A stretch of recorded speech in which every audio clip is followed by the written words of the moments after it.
people who'll be coming in. I think it's just one more startup that's coming in. So I think it's good for us to start today's session. So thank you everybody for joining us for the second time we're doing these unicorn pitches. Scale Up Malaysia is a partner for this round. We're really looking forward to working with the team at Falcon Crest to put this together. Later in the session, we'll hear from Mr. Uy from Falcon Crest. We'll share a few words about the event and about what's going to happen moving forward. But I thought we'd kick this off and let the startup start presenting this. I guess they're why we're all here after all, right? But before we get to the startups, I think maybe I'll share a little bit of a introduction to myself and what Scale Up Malaysia does, and then we can also then introduce the judges to maybe share a little bit about themselves really quickly before we get to the startups. So I'm from a group called Scale Up Malaysia. We're an accelerator program in Malaysia. We are helping companies who are at the growth stage or to get to the next stage of growth.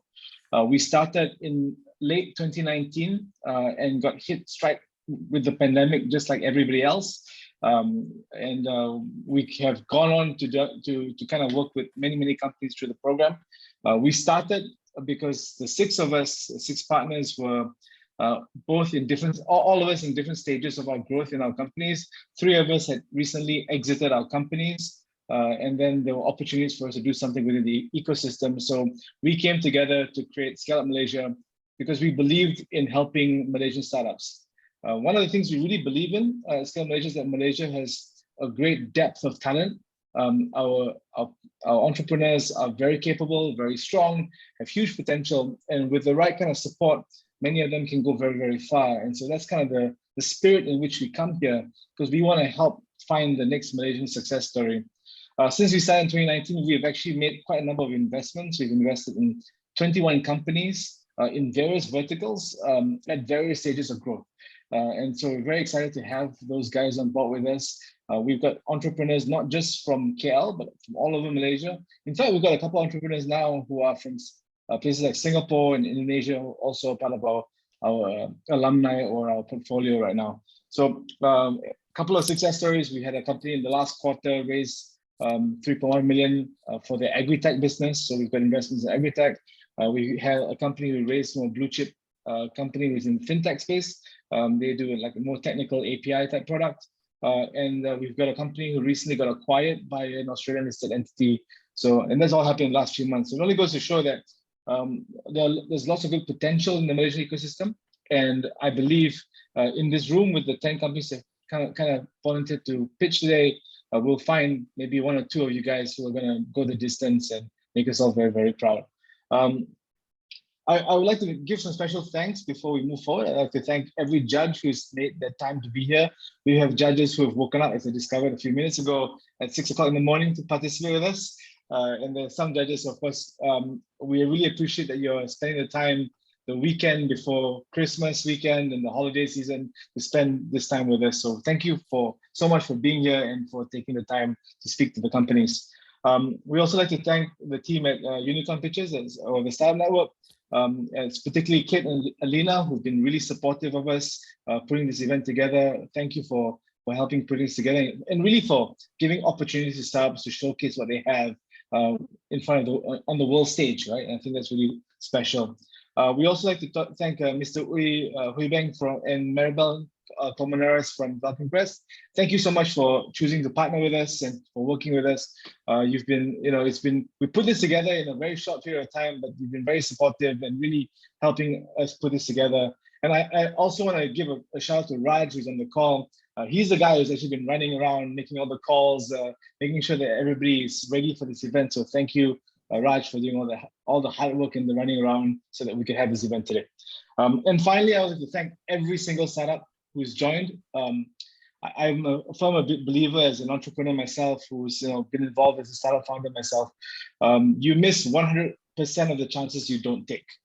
And so the fact that you're here taking this chance shows that you're really going the extra mile to take your company further, to make your business go to the next mile. So thank you so much for taking that chance because you're taking a chance on yourself and on the future of your company. I think that's very special. All right, without further ado, I think now's a great time for me to introduce you to the judges who'll be with us today. in the interest of time, we'd like to ask that you spend maybe no more than a minute introducing yourself, but basically just share a little bit about yourself, about your background, and then we'll pass it along, right? So I'll start with the first judge, all the way from 6 o'clock in the morning where he is. Gajo, thank you for joining us. Mr. Gajo Vanka, maybe you can share with yourself and about for those who are in attendance there. Thank you, Aaron, for giving me this opportunity, and thank you all the participants and judges for having the chance to collaborate through this special virtual event. I will just be brief about myself. I'm a senior finance executive with more than 20 years of experience in financial management and administration, as well as operations management within startups, SMEs, and SMB organizations. I particularly have experience in developing and managing technology and manufacturing companies with an expertise in financial and operational performance analysis. Also, I do optimization and management of international tax credits, as well as established a lot and opened a lot of foreign subsidiaries and branches in terms of operations. Serbia, ex-Yugoslav republics, and Southeast and Eastern Europe. My background comes from the FP&A. I was a financial analyst with an MBA in finance. Nevertheless, I work currently for Fashion Union LLC as a chief financial officer. It's a leading clothing manufacturer specialized in the production of the light knitwear. We are an export-oriented company from Serbia, and we mostly export to Western European countries. In parallel, during the last 2 years, I served as a chief operating officer of AimCube Limited, which is a UK-based Fintech startup enterprise which developed an innovative global trading platform with an AI overlay. Aside of my employment engagement, I'm a chief executive officer for Serbian Management Association, which serves as a think tank, and it's a non-for-profit organization in terms of attracting the foreign direct investments in the region and organize various regional business forums on topics like compliance, investment management, fintechs, and all that can help economy to boost in terms of attracting finances. So thank you for listening to me. And I'm looking forward to learn more about Malaysian startup ecosystem and give my assessment to your startups on a fair manner. Thank you. Thank you, Gajo. And thank you again for waking up super early to be with us. I appreciate this. Really deserves. I already followed the summaries of the startups. They are so good that I'm so eager to learn more about them and what drives them to become a potential unicorn. Awesome. Thanks so much. Next up, I'd like to introduce Mr. Eddie Le. He's the partner at Vantage Ventures. Eddie, maybe you can introduce yourself and to those who are in attendance. Good morning, good afternoon, everyone. I'm Eddie Le from Singapore. I'm a former World Bank consultant. Right now, I'm a partner at Vantage Venture. At Vantage, we back pre-seed and seed founders who are passionate with a chip on the shoulders. Our typical ticket size is up to 200,000 USD. So far, we have done about 20 direct investments. We also have about a few hundred indirect because we back emerging VCs. We also back accelerators and also VC-backed companies. We have a few exits. We are still early, and we have participated as a judge in other editions of the Unicorn Cup. So we are very happy to also learn more about the Malaysian entrepreneurs and to help each other. So all the best to the founders, and thank you for having us. Thank you, Eddie. Very interesting what you do, both like indirectly and directly for the investments you're part of. Very, very exciting, actually. I'd like to also introduce Mr. Azizi Myonga from Invest Energy. He's the executive director. Even though we were talking earlier and you're complaining that you may not feel the youngest, but you are already full of energy and very youthful. So please share a little about yourself to those who are here. Thank you, Raj. Aaron, thank you very much. Okay. Well, as an introduction, I started my career as a planter. I was with Guthrie for 24 years. from planter right down to corporate planner. Then I moved off to media. I was the CEO of Tusan Melayu for about 5 years. During the interesting crisis period between Anwar and Mahathir, I was there and watching all the event unfold. Okay. Which crisis period? The sacking of Anwar, of course. And then later I went to Hong Kong to work for a US company, Asia Online Hong Kong. I was the regional director, starting up. But anyway, when the bubble burst came in 2002, I came back and I was made the chairman of Pharma by Tun Mahathir. For about 4 years, I was the chairman. This is an agriculture, what they call that, the marketing association, marketing authority, sorry.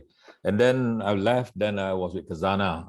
Khazanah, I was doing the startup, the biggest agriculture startup, Malaysian Agri-Food Corporation. So I was the CEO, I was the founder. I think.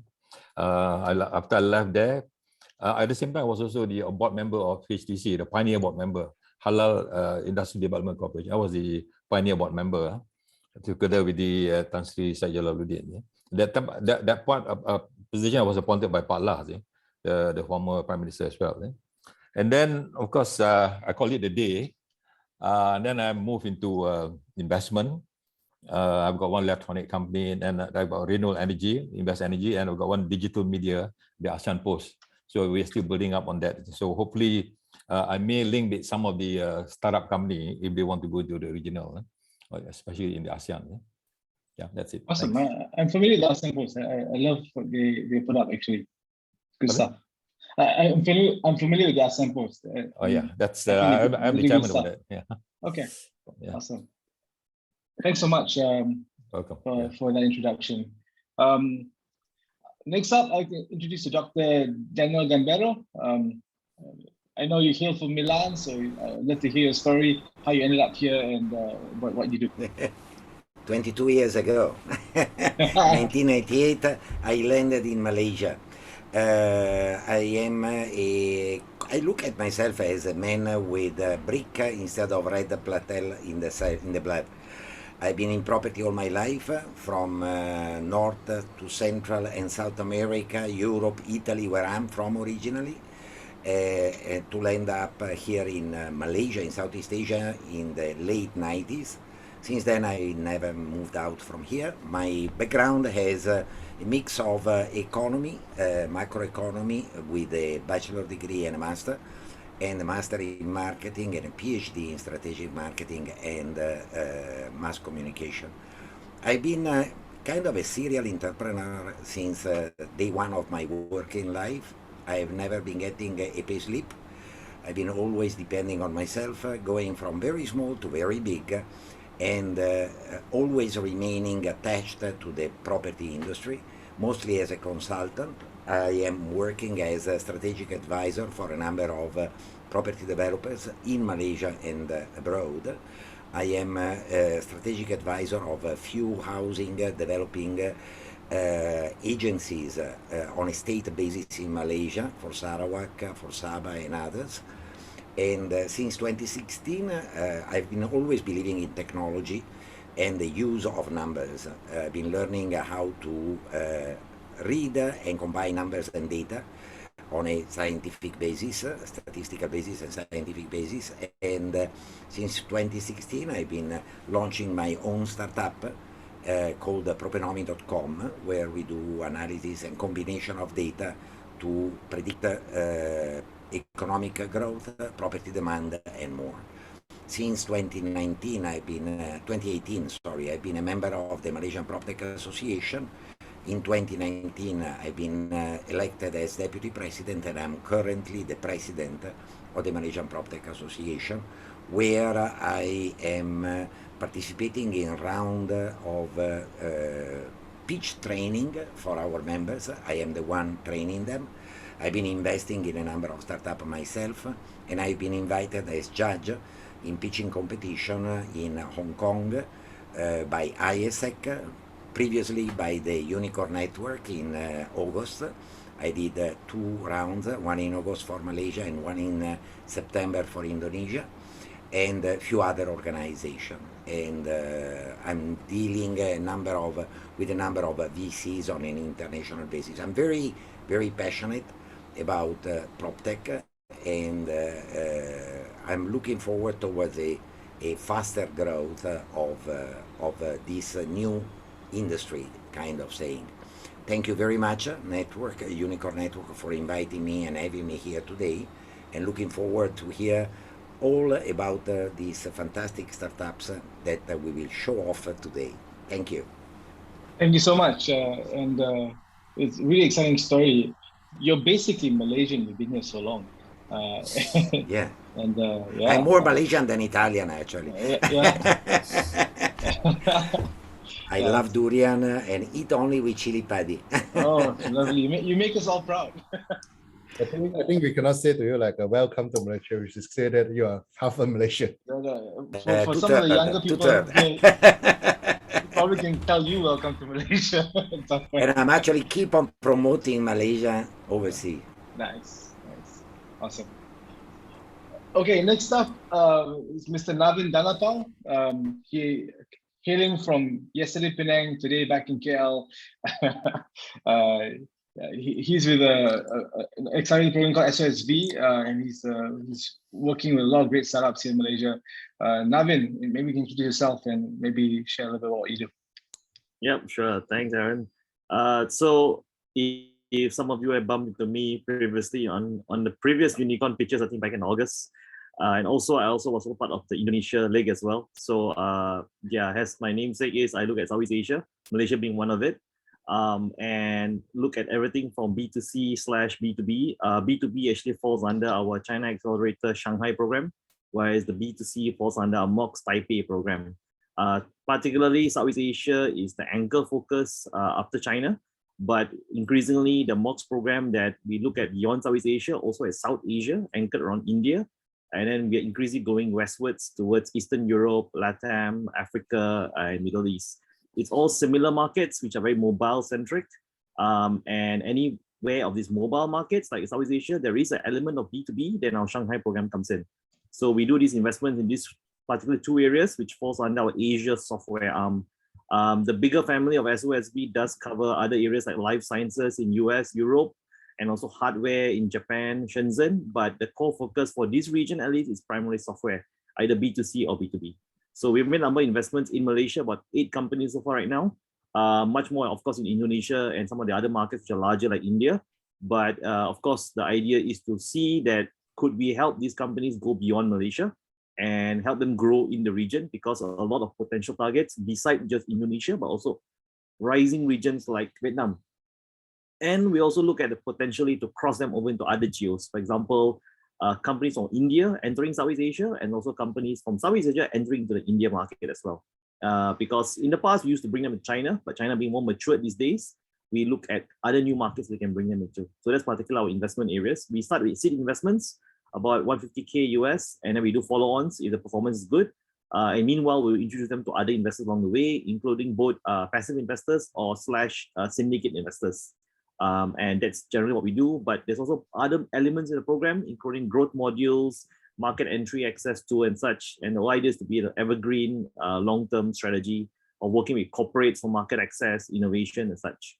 Yeah, that in a nutshell, that's generally what we look at. Thanks, Navin. And SOSV is like one of the largest accelerators in the world, if I'm mistaken, right? You guys have... By certain areas, yes. For example, for hardware, it's the largest in the world. For China, it's one of the largest one in China. So Southeast Asia is still a relatively new market and still building it up, but it's following the trends of it. Awesome. Thanks, Navin. Next up, we've got Kailan Gautam. He's the co-founder and CEO of Watt and a mentor in Magic. So maybe Kailan can introduce yourself to those here and maybe share a little bit what you do. Sure. Thank you for inviting me. Pleasure to be here. It's the second time I think I'm judging this group.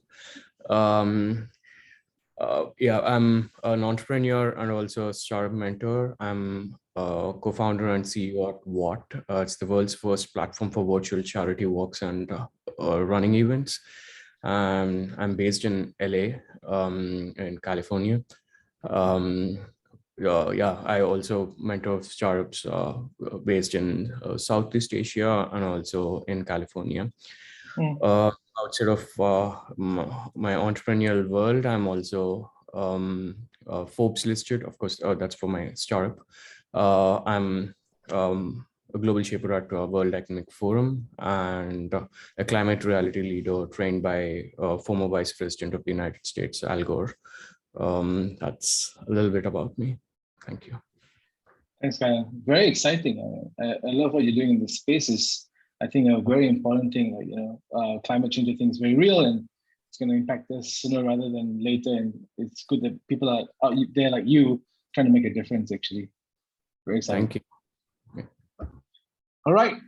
For some reason, she's the first first rose among all the thorns that we've introduced so far. Diana, maybe you can introduce yourself. Nice to have a lady judge. Hi everyone. All these guys introduce themselves. So finally, it's on over to you, Diana.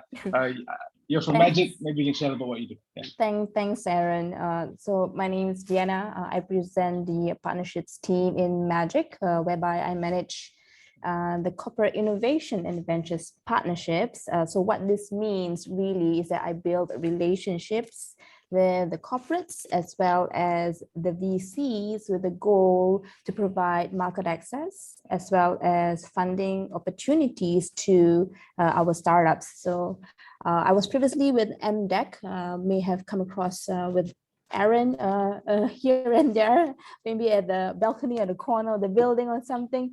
But yeah, so one of my main focus areas at that time was also to look into foreign direct investments, inviting technology startups to set up their offices and also build their hub in Malaysia as their Southeast Asia regional presence. So I'm really, really excited to be here with our esteemed panel of judges and also to be supporting our ecosystem partners like Scale Up Malaysia as well as Falcon Crest for this unicorn pitching event today. Thank you, Aaron.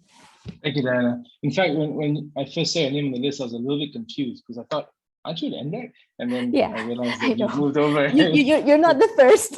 I was like, maybe we got this wrong. Like, Raj, you'll be right. You're not the first, yeah. Cool. Okay, we've got. I'm gonna switch over to another guy, and we'll wrap up with Karen. Andrew is also here on the call with us. Maybe Andrew can introduce yourself. In fact, true story.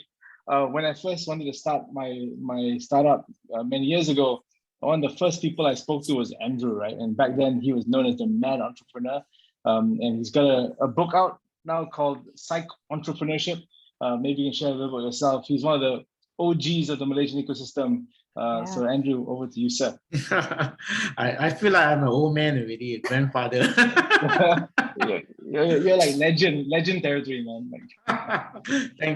Thank you so much for the acknowledgement. Okay, hi, I'm Andrew. I'm from a company called E3 Hubs. Used to be the mad entrepreneur, but now I'm co-founded E3 Hubs to cover a lot more space and a lot more territories in Southeast Asia. So anyway, we are an entrepreneur development organization, and we have hubs in Malaysia, in Indonesia, as well as in the Philippines. And of course, this next year, we are probably moving into Vietnam, as well as in Thailand and Myanmar. So our goal is to cover the entire Southeast Asia as one of the first milestones, so that we want one very primary objective, that is to allow our Malaysian startup to move out of Malaysia and do businesses with all the neighboring countries in ASEAN.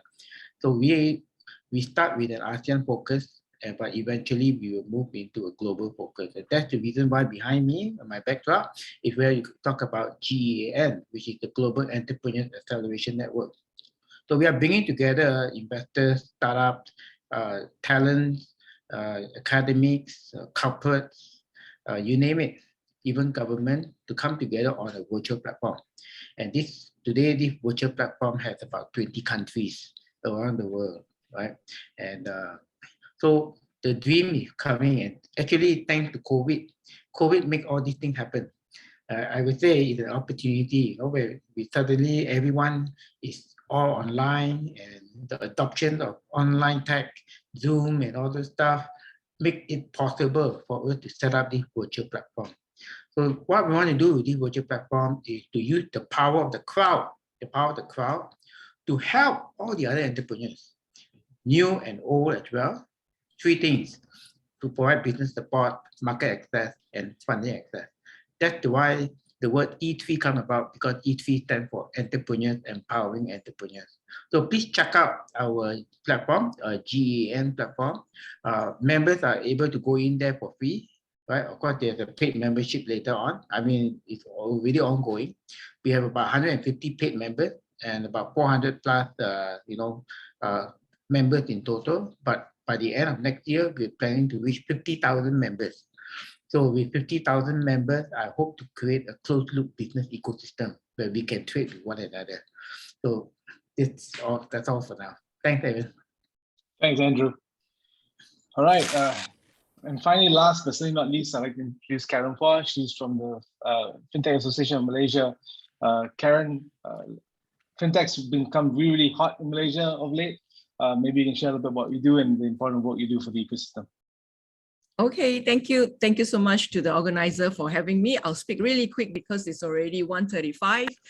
President of the Fintech Association. I'm also leading the She Loves Tech movement, which is the world's largest pitching platform for women entrepreneur and women-led businesses, which is something that is close to my heart.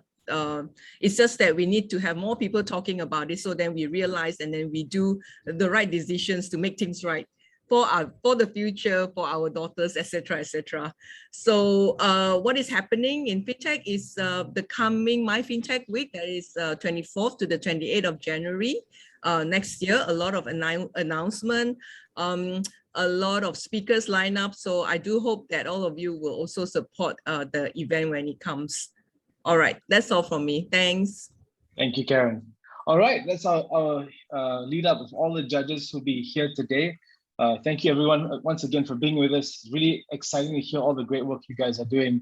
And now for the main event, the reason we're all here to meet some amazing startups. We've got 10 companies who are pitching to us today.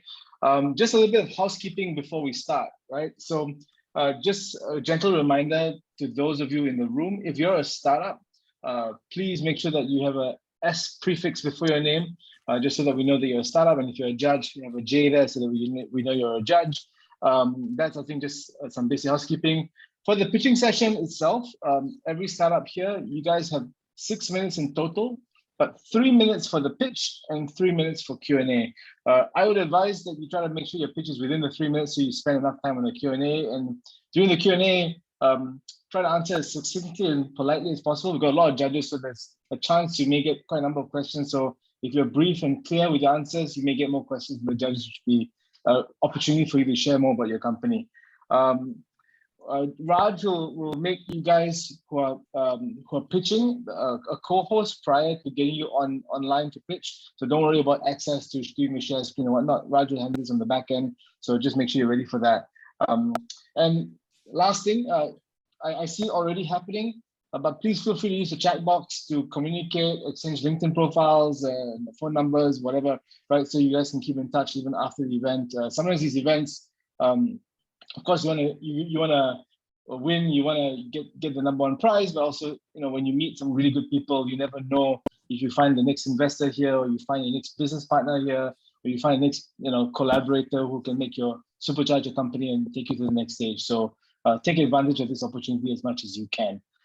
From the pitches today, we'll have 3 winners that we'll announce at the end of the session, which will be tabulated from the scores of the judges. And just one person will be able to then take this and go regional and pitch at the Unicorn Pitches at the regional level. So we're looking forward to find out who that is and who is that clear winner. All right. So now that we have that out of the way, without further ado, I'd like to introduce the very, very first startup. Hope everybody's nervous, because if you are, then we're all doing our jobs very well. But have fun and enjoy yourself. So the very first startup is a company called Click and Care. It's an online platform to talk to a native doctor. So over to you, Click and Care. You may have the floor now. And please be sure to share your screen when you present. Thank you.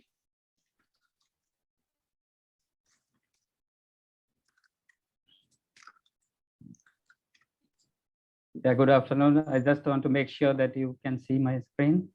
Yes, we can. If you can move it to presentation mode, would be fantastic.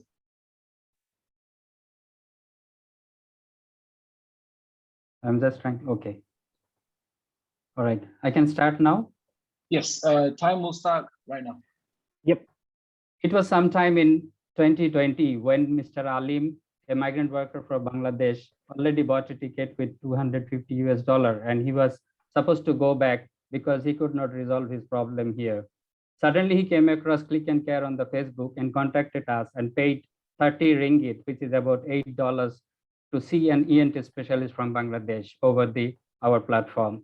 He could speak in Bangla and he took medication and got recovered. He canceled his ticket and he stayed back. He can now send money back to his family. There are 6 to 7 million migrant workers in Malaysia, and the similar case happens a lot of times. Due to language, cost, and documentation, they are not able to get quality health access. So we addressed their pain points and developed a web platform where they can discuss with the native doctors and resolve their issues anytime, anywhere at an affordable price, irrespective of their documentation status. The market size, we're looking at Southeast Asia and Middle East, where we have 32 million population and one person visiting 4 times a year, spending about $10. It has a $1.3 billion market. And we are looking at Southeast Asia, which has a $0.5 billion market. And currently we're working in Malaysia, and we want to achieve 35% market share over 5 years, and it's have 100 million market. Customer journey is very simple. It's like any other platform, but we have helpline to help them to book and register for themselves and see the doctor online and get the prescription on the mobile. And then we deliver the medication to their doorstep through our pharmacy partners. The business model, we have 2 prepaid consultation services, one for general physician at 10 ringgit, which is $2.5, and the specialist at 9 ringgit, which is 30 ringgit, which is $9 per consultations. We give 50% to doctors and 20% to agents, and we have a gross margin of 30% from that. On top of that, we have commission 5 to 10% from our clinic, pharmacy, and lab partners. There are a lot of telemedicine players, and during the pandemic, it has grown up, and this is a very positive sign. Our main competitor, Polyclinic, and other telemedicine provider actually looking at the local citizens. None of them are looking at migrant workers or language-specific initiative. So we are one of the pioneer in this field. So we want to take the first mover advantage as well. But we don't rule out any competition in future. The traction so far is slowly growing up.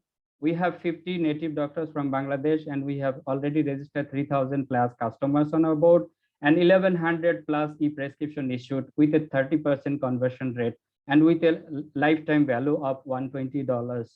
We have good customer stories, and 30% are coming back to take our service. We have a very good team, strong team. Myself had 30 years of experience. Hi, Sultana. You've clearly run out of time. You've hit the 3-minute mark. If you've got any additional slides, maybe you can quickly just go through them, and then we'll open up the floor to this is Q&A. the last slides. We have a great team, and we are asking for 125K to modify our technology and connect with the gateway, and then have a recruitment of talented people and push the marketing forward to achieve our goal. Thank you very much. Dhonnobad shobaike. Terima kasih. Thanks, Sultana. Okay, you can maybe stop sharing your screen so I can see the hands that are raised. I see a question from Gajo. Maybe you can start kick off the questions. Yeah. Hi, Sultana. A really interesting presentation. I'm sorry you didn't have a chance to present it all. Nevertheless, my question is more concerned about your market traction, but with focus on financial projections. It was by the end. Can you elaborate more about your financial projections and how far of revenue you generated so far from the scratch? Thank you. Yeah, well, though the pandemic has created a paradigm shift in the industry, the migrant workers are not able to pay. So we have 3,000 customers on board, and we have issued 1,100 e-prescriptions. So on an average, it's around $10. So you can see that about $10,000 so far in one and a half year, you can say. It's not very promising though at this stage, but we with the investment we are seeking, we can push the marketing forward because we could not go out in the MCO. So these people we want to focus on physical marketing, not only digital but physical, so we can use the touch points to show our products. And also we want to ride on the e-wallet and remittance service providers who has come up during this pandemic very much. So that's the thing we are to answer your questions. These are the figures and drawbacks also. Yes, you did. Can you tell me more? I mean, this is just additional thing to wrap up. I saw that you have passed many acceleration and incubation programs. Did you get any value from it in terms of financial support, proper guidance, mentorship, and etc.? Yeah, we did. We were one of the in the Magic cohort 3. That was fantastic because of the revisiting our product market fit and the product lines. It was fantastic understanding about the business canvas and all this. And currently also we are going through JICA Ninja program, which has some sort of grant after the end of the program. So we're looking at it. And we won one MIT Inclusive Innovation Challenge Award back in 2018 when the idea was that. So that was some $5,000 US. That was the starting point for us. I mean, we got a lot of inputs on the how to build the startup. So that I being a corporate for a long time, so switching to other areas as an entrepreneur, it was a good learning for me, and I'm trying to implement those as we grow and as we go along. Yeah, that's true. Thanks for the answer. The floor is for the other judges as well. So thank you very much for the answering my questions. Thank you very much, guys. If anybody has another question, please feel to either raise your hands or just start asking the question. Mr. Azizi, sure, go ahead. But you're muted, I believe. Azizi, you're muted. Sorry, this industry is highly regulated. How do you come around to meet up with the legal requirement, especially if you're doing cross-border between Bangladesh, Malaysia, and so how do you overcome this thing? And then the issue about insurance. Are you the business is fully insured? Because sometimes death can happen, or accident can happen. Can I have some clarification on that? Because these are part of the risk management. Yeah, thank you for the quite interesting and valid question. In fact, if you look at Malaysian scenario, there is an act of 1997 Telemedicine Act, which is obsolete, and anyone having SSM registrations can do online health service. And the cross-border telemedicine issue is not clearly mentioned in the current scenario. So for the Bangladeshi migrants, as of now, we have few MMC registered doctors who are allowed to prescribe. And the issue is with basically the antibiotics and prescribed medications. So what we do, we have our pharmacy partners. So they are liable for actually giving the medications. So what we do, we have to endorse through our MMC registered doctors in those cases where if it is beyond OTC medications. So we are providing that type of service through that. And on top of that, we have some sort of interpretation-based service plan in future to cover this. And we did a lot of dialogues with the Ministry of Health because they're coming up with a revision, and they have the sandbox already, as you know, through MOSTI, and the sandbox is working on that. Doctor on Call and other telemedicine service providers are involved, and we have given our input how the cross-border should work and how these, because Malaysia is a hosting country for a lot of migrants, as you know, so they have to get the healthcare anyway. So that was the things we have been discussing. So far, solution is like that. Yeah. Okay, I'm really sorry, guys. We're over the 3-minute mark already. Sultan, thank you for answering the questions. Thank you, judges, for your questions. We'll give you 10 seconds to score, and then I'll bring up the next company. So the next up is a company called NextUp. They are a digital finance experience platform. We'll invite you guys to come aboard and share your screen, and you can start presenting.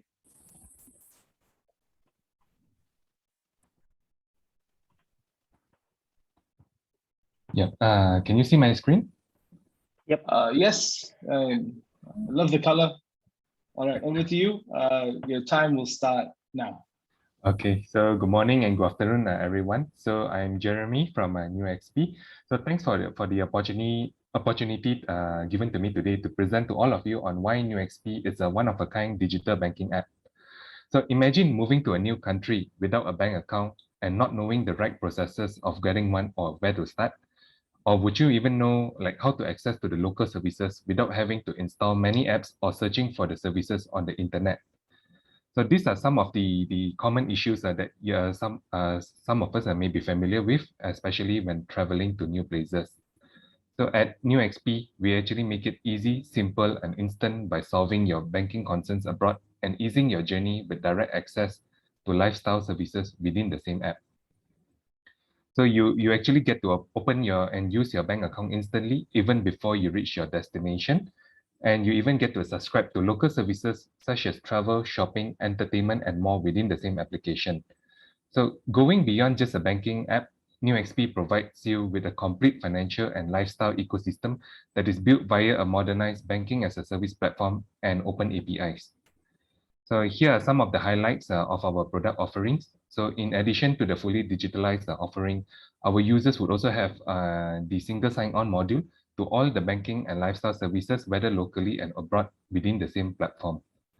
And in terms of our competitive advantage, we are differentiated with our peers in Europe and the US through the global access to our users, so removing the boundaries for both banking and travel.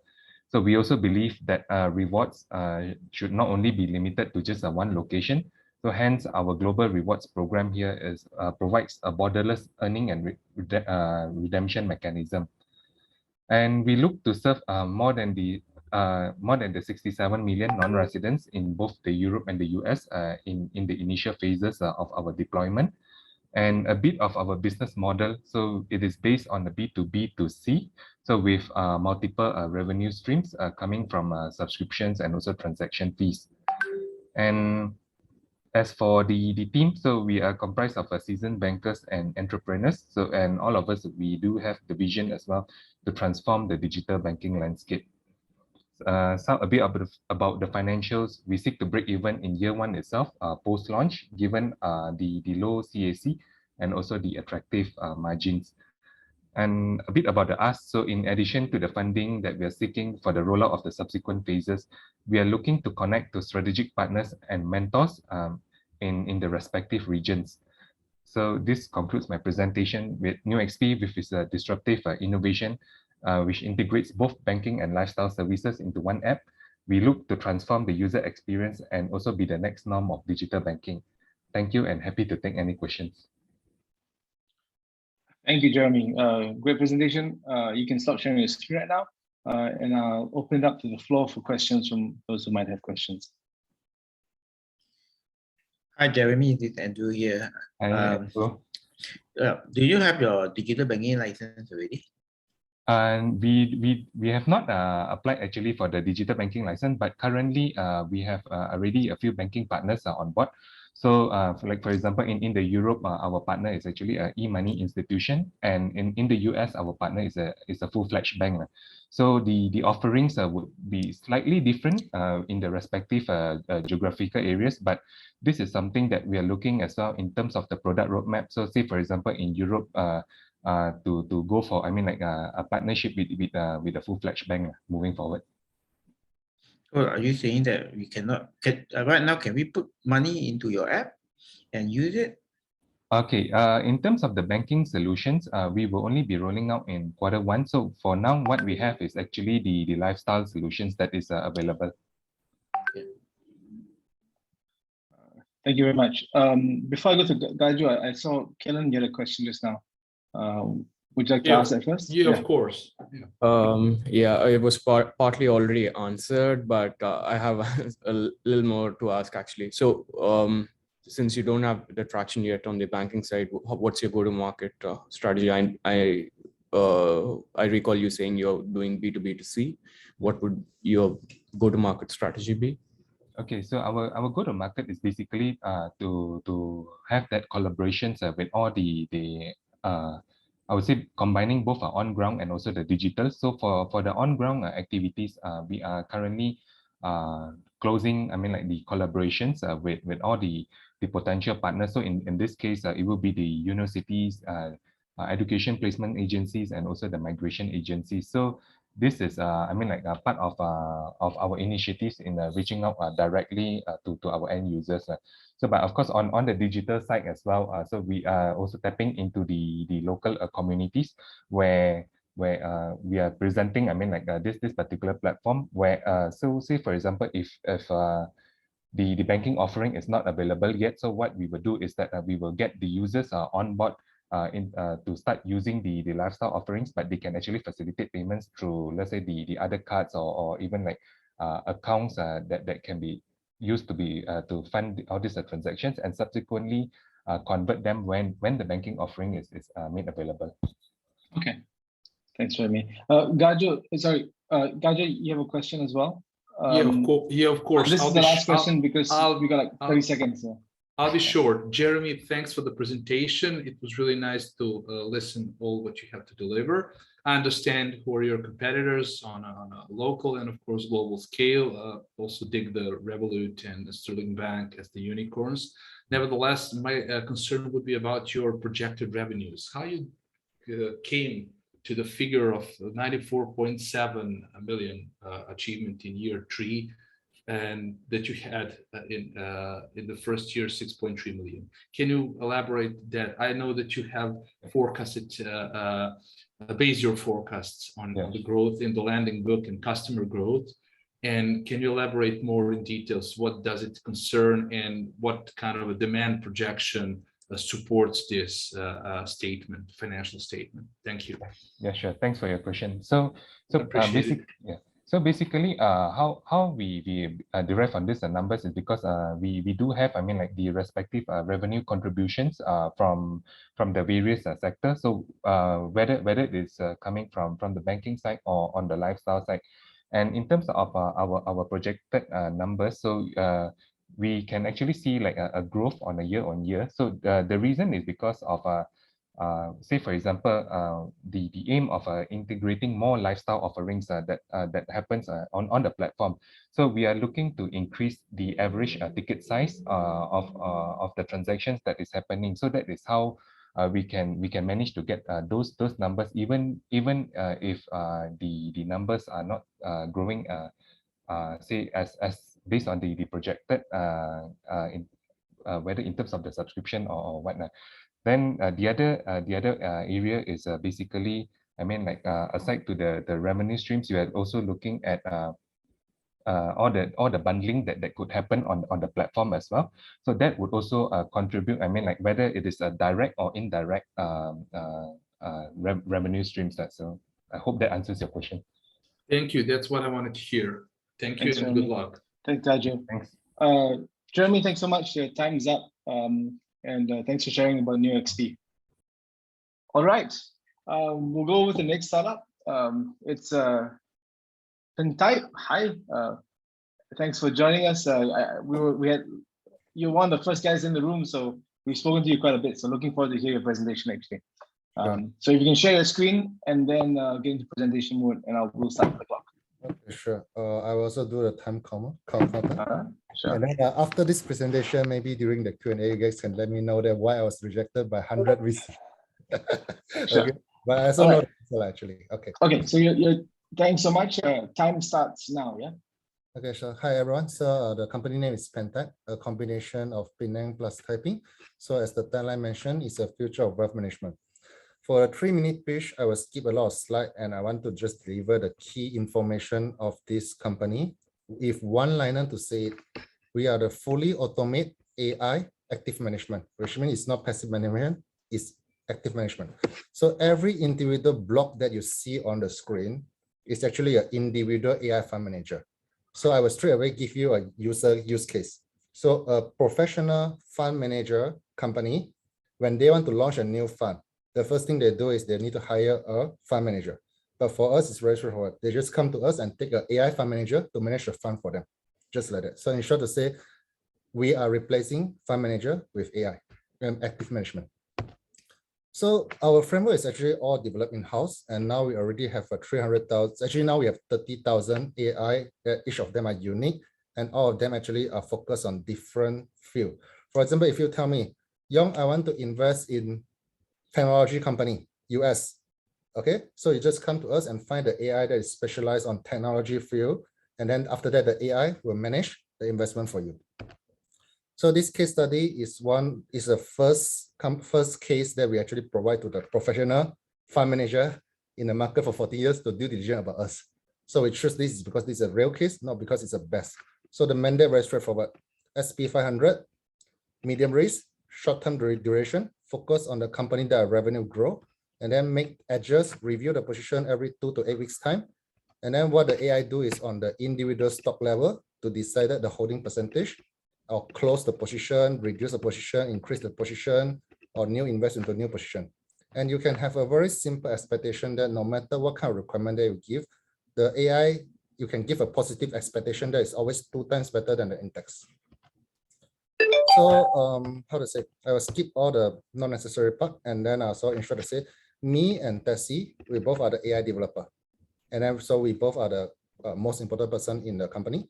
And then next will become the milestone. Company was formed in 2019, and with my personal fund. And then we finished the big data at the Q2. We finished our first round of fundraising at Q3. We finished our AI training at the 2021 Q2. And then after that, the whole Q3 was due diligence by the professional fund manager. And this quarter, we won the award. We won a few clients. And then after that, we also partnered with Ants Group. And then for the next year, we will actually landed our product. So for the next year, we will go into expansion stage. And then so we will start from B2B market. So one client assign us maybe 10 million, 20 million US dollar to let us to manage. And thank you. 3 minutes. Good job, Young. You're right on time. Yeah. Okay, you can stop sharing your screen now, and I'll raise the questions. Judges, if you just to make sure I see you, please feel free to raise your hand using the reactions, just to make sure I don't miss you out, right? Otherwise, feel free to jump in. Any questions for Young? Daniel. Question. Yeah. Why I was always being rejected by VC? Okay, no. I think Daniel has a question for you. Yep. Can you explain how your revenue model based? It's a very hedge-fund model. Basically, we take a management fee and a performance fee. But the only difference is very, very cheap price, which means that the management fee outside hedge fund are taking 2%. We are taking 0.35%. And the performance fee, we are taking between 2.5% to 25%. The range approximately there.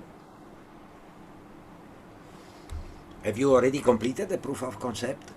Yeah, already done due diligence by a lot of people. The latest due diligence was 4 hours. The person say, hey, your company very difficult to be due diligence.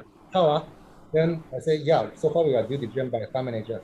Okay lah. Then I find hedge fund manager, 3 hedge fund manager, 3 AI doctorate, 2 engineers, 9 people in a Zoom meeting due diligence me for 4 hours. Okay, thank you. Thanks, Daniel. Eddie, I see you have a question as well. Thank you for the great presentation. What is the current assets under administration or under management right now? Current 0, next quarter 60 million US dollar. Sorry, next quarter. Okay, thank you. Okay, thanks, Eddie. Gajo, you have a question, I see. Yes, of course. Thanks for the presentation. It was really short and effective. My question would be more focused on if you raise the money from this event or any other, what is your plan in terms of spending? What will be your focus on? Sure. What you're going to spend within your business development or software? What is left to be done? I learned from your milestone summary that you have already developed your MVP and went further. So can you elaborate on that as well in connection with my previous question? Thank you. Yeah, sure. So the question is mostly on how we spend the money. So first thing, we're actually in the pre-A stage. So which means that in the stage of go-to-market. So when we actually raise the money, it's actually for go-to-market, which means that we are bringing our MVP, and then we already have client with the, actually it's already a beta version already, not MVP version already. So it's a working product for professional, but not yet a working product for retail consumer. So when we take the money, what we will do is actually continue enhance the product and in the same time keep expanding the market to out of Malaysia. So currently in Malaysia, we have 2 clients. And then what our target is actually we want to secure 1 fund manager client in Singapore, 1 fund manager client in Hong Kong, 1 fund manager client in Indonesia, Thailand, every region. Our target for the next year is at least 1 client. The reason is because when we already approach 1 client in Malaysia, that means that, how to say, the market already open for us because professional fund manager is a very high regulated industry. And then so the technology must be compliance. So, but even I get 10 clients in Malaysia, then, and when I want to go Hong Kong, oh, you have 10 clients in Malaysia, what is that to do with me? So that's why our next year expansion plan is actually to have clients, professional client in every region. And there is where our expenses mostly will go: product development, market expansion, branding, business trip, and then approach online event organized to let market to know that about how the pen type or pen type, the AI fund manager. So that's actually where we spend the money and expand the team. I think you have answered my question, but if you show to be successful within your plan, within your milestone, are you planning to expand globally as well? Yes, just like what we answered to the Security Commission, we are a Malaysia startup, but since the first day, we only target global. Thank you for the answers. Thanks so much. Karen, I saw you have a question. I want to make sure you get a chance to ask the question since it's definitely in your space. So Karen, over to you, and Yong, if you can be really succinct with your response, it'd be great. Yeah. Yeah, just wondering, like the focus is the fund manager. I don't see the point of you insisting on expanding when you have not captured your local market. So the other thing is, like, are you in the space of the institution sales or the retail where it's under the DIM license? Both, because our DIM license application has come to the last stage, and then we got the investor support to fulfill our capital requirement. So we're going to submit the DIM license application, but currently our revenue stream will come from the institution because that's where the big money are. And then to answer your question about local focus or global focus, I would say that everyone who know me know that I'm a crazy person. You ask me to stay local, I would say that that's too boring for me. Sorry. Okay, good luck. Thanks. Thank you. Thanks, Yong. All right, thank you very much. I'd just like to remind the judges. Let me say thank you, everyone, first. So thank you for everyone who listened to my pitch. Okay. And then, thank you. And everyone, Thanks, yeah. All right, yeah, I'm sorry, we got to move along. So just a quick reminder to the judges to kind of remember to do your scoring as we go along so that we don't have a rush later as we end the session, right? All right, we've got another company coming up. The company is called Load to Go. They do big truck logistics.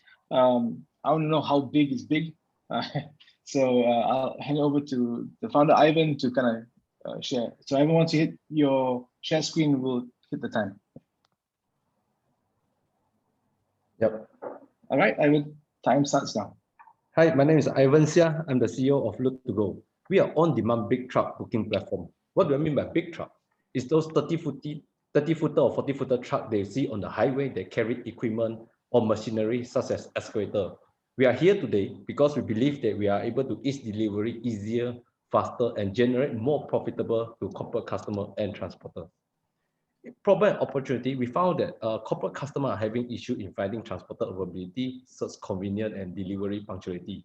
Whereas in transporter, they are having issue in finding job availability, payment punctuality, and empty return.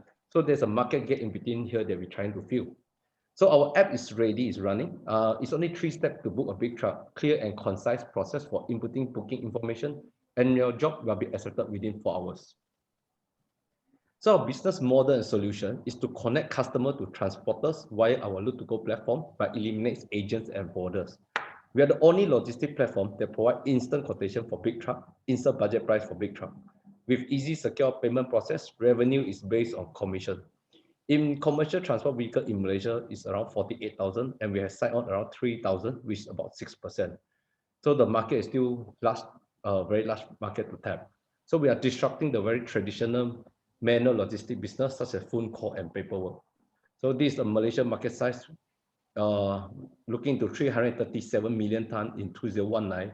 We are targeting 92% of this, which is 310 million ton, by eliminate those courier, express, and last mile delivery.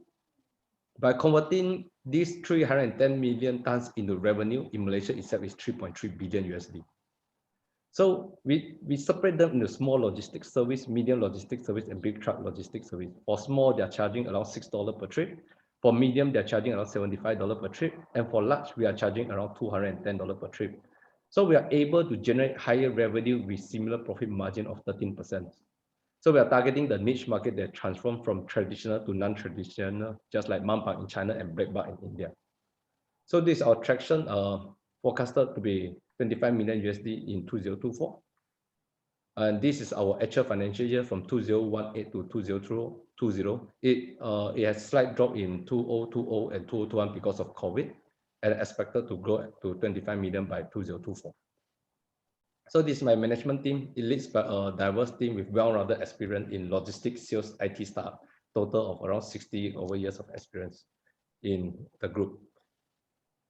So our funding requirement, we're actually seeking for 1 million USD to achieve our revenue of 25 million, 121 bookings, and more than 42,000 of number of trucks. So funding use will be on advertisement, marketing, staffing, system improvement, and capital expenditure. So that's all. Thank you. Thank you very much, Ivan.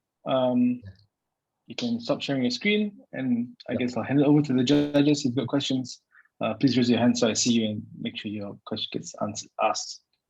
Diana, I see you have a question.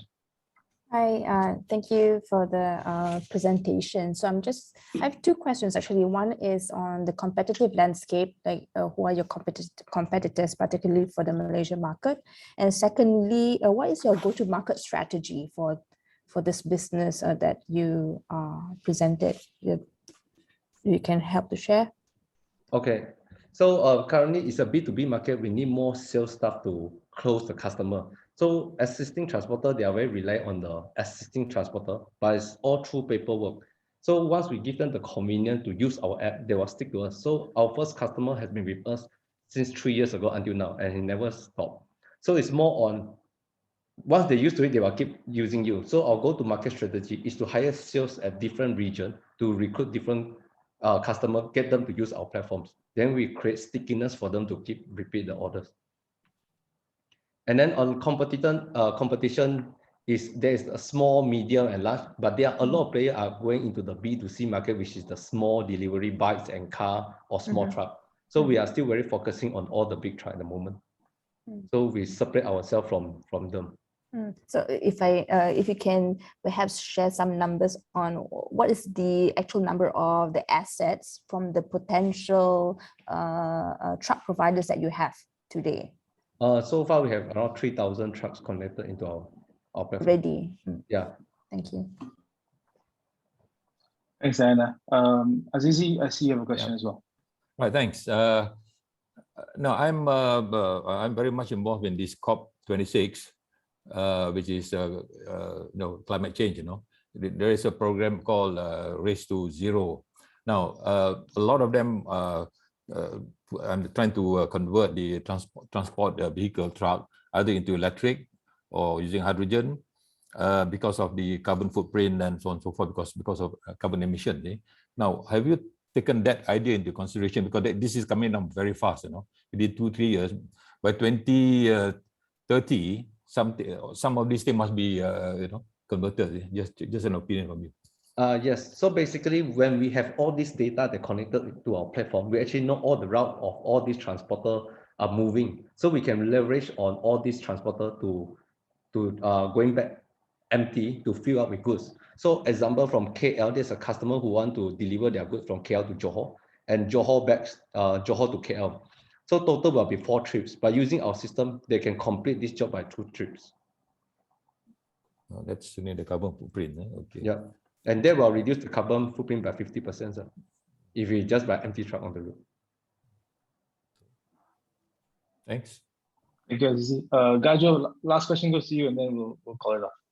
Hi, Ivan. Really nice presentation. And even though it's not my industry, I would like to know more about your business risks and what are the incurred risks and how you're going to plan to cope with it. And can you additionally elaborate more on your financial projections in terms of your current revenue? How much of revenue you generated so far? Thank you. Okay. For business risk on goods missing, we actually buy insurance to cover up to 150,000 value. So anything we are claimable from the insurance. And then on the other side will be on competition risk that overseas grab big company coming in to do this.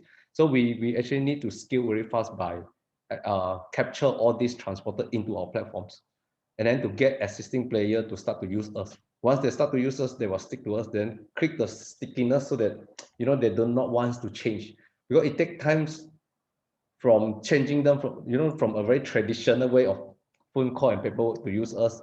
And then once they used to it, it's all by a click of button. I just click, I need 3 trucks tomorrow. I just few click, and then the truck will be there for you.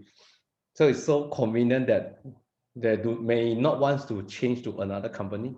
And then we give them some payment terms, and then auto invoice. Acceptable payment terms, yeah, I understand. What about your financials in terms of? So we are doing around close to 1 million in 2020 and 2021 because of COVID. But there is only 2 sales staff. So actually we are hiring 3 sales staff to place a different region. So we're actually seeing that if the sales staff able to close a big client, once one big client in a month, they are able to achieve like 50,000 sales. 50,000. So your current revenue is around $1 million, US dollars. Yes. Thanks. So when I say about big client, it's those manufacturing company, you know, like cement, steel bar, they have 30 to 50 trips per day. So it's a lot. Yeah, it's a promising. Thanks. Thanks so much. Yeah, thank you. You're welcome. Thanks, Ivan. Thanks, judges, for your questions. We're going to move over to the next presenter. Over to Trembelia. They are a wellness travel platform. Quite familiar with these guys. I've seen him. I just saw him 2 days ago in Penang. So over to you, sir. Please share your screen and then we can start. All right, thank you.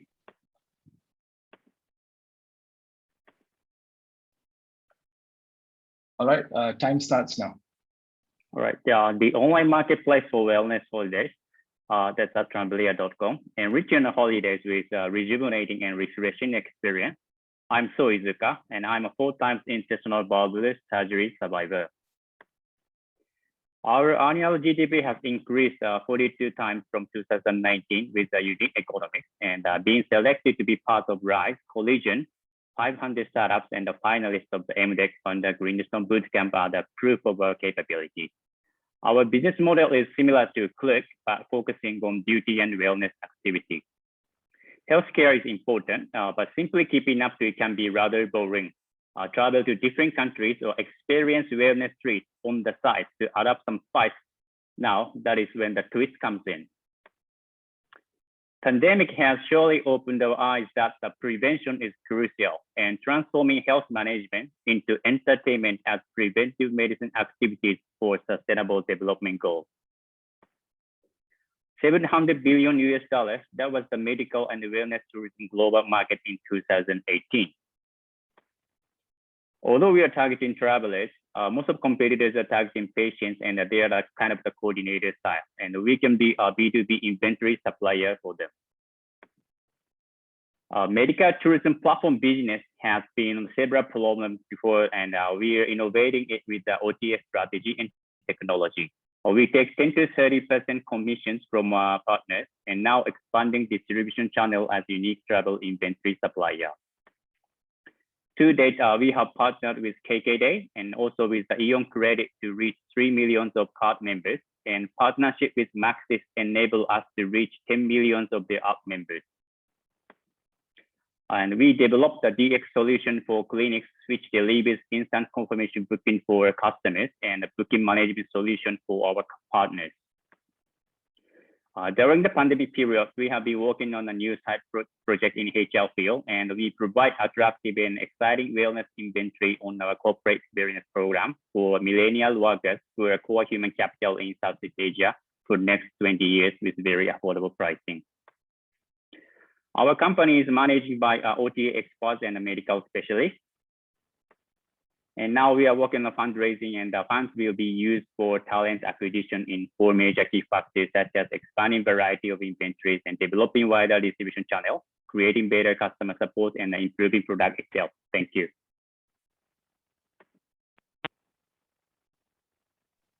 Thank you so much, So. Good presentation and good to see progress after some time. Okay. I'll open up to the floor for those who have questions. Azizi, is your hand up or is it from just now? You're muted, sorry. I think no. It left from the previous. Yeah, I think so too. Yeah. Startup. Okay. Yeah. Okay, right. Any questions from the judges?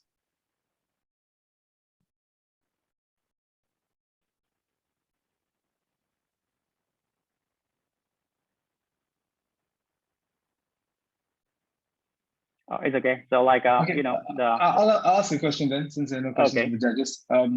So I think in this space, right, with like medical tourism, right? How do you feel the space is for intermediary? Because what normally happens, and whenever I hear about this space, people tend to talk about, the rich Indonesian who wants to come to Malaysia for healthcare, right? Mm-hmm. But doesn't that person already know how to call the hospital directly and arrange everything from there?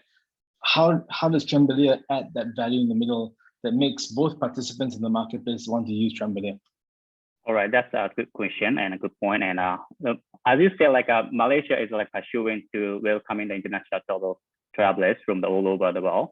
It's something like it's a travel industry. It's like most of the country has their own travel bureau. They are expecting the customers coming to their country.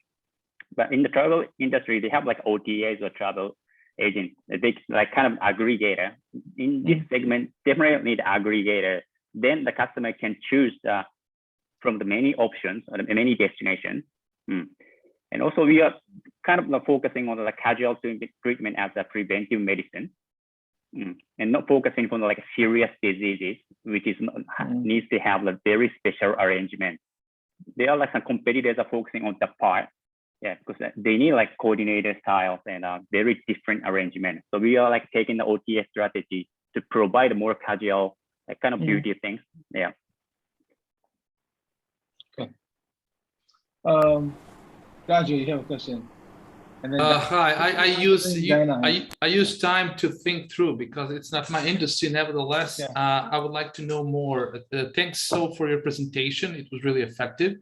Can you tell me a bit more about how much of money of your did you self-fund it yourself, your project, or is it or you have already raised some money from investors in the past? Okay, we incorporated company 2018, and I funded myself. I put the money of the about $150,000 US by myself, and we got like a $60,000 US from the Japanese individual investor.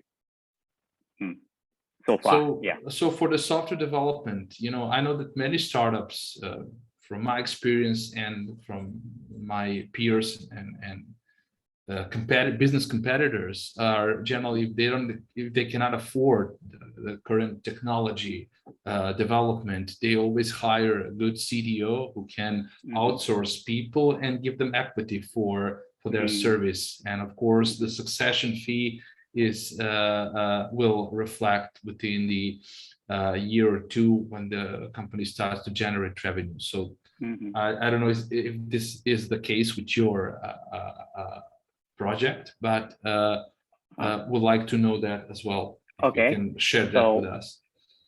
We have like co-founder is a CTO. Yeah, he's from the Delta. Delta is a Japanese activity OTA. I did IPO 2019, and he was like a kind from the startup to IPO, he was like leading the engineer. And our current system is in-house developed by him. So we haven't been like outsourced it. Outsourcing. So much. Great, great. Thank you.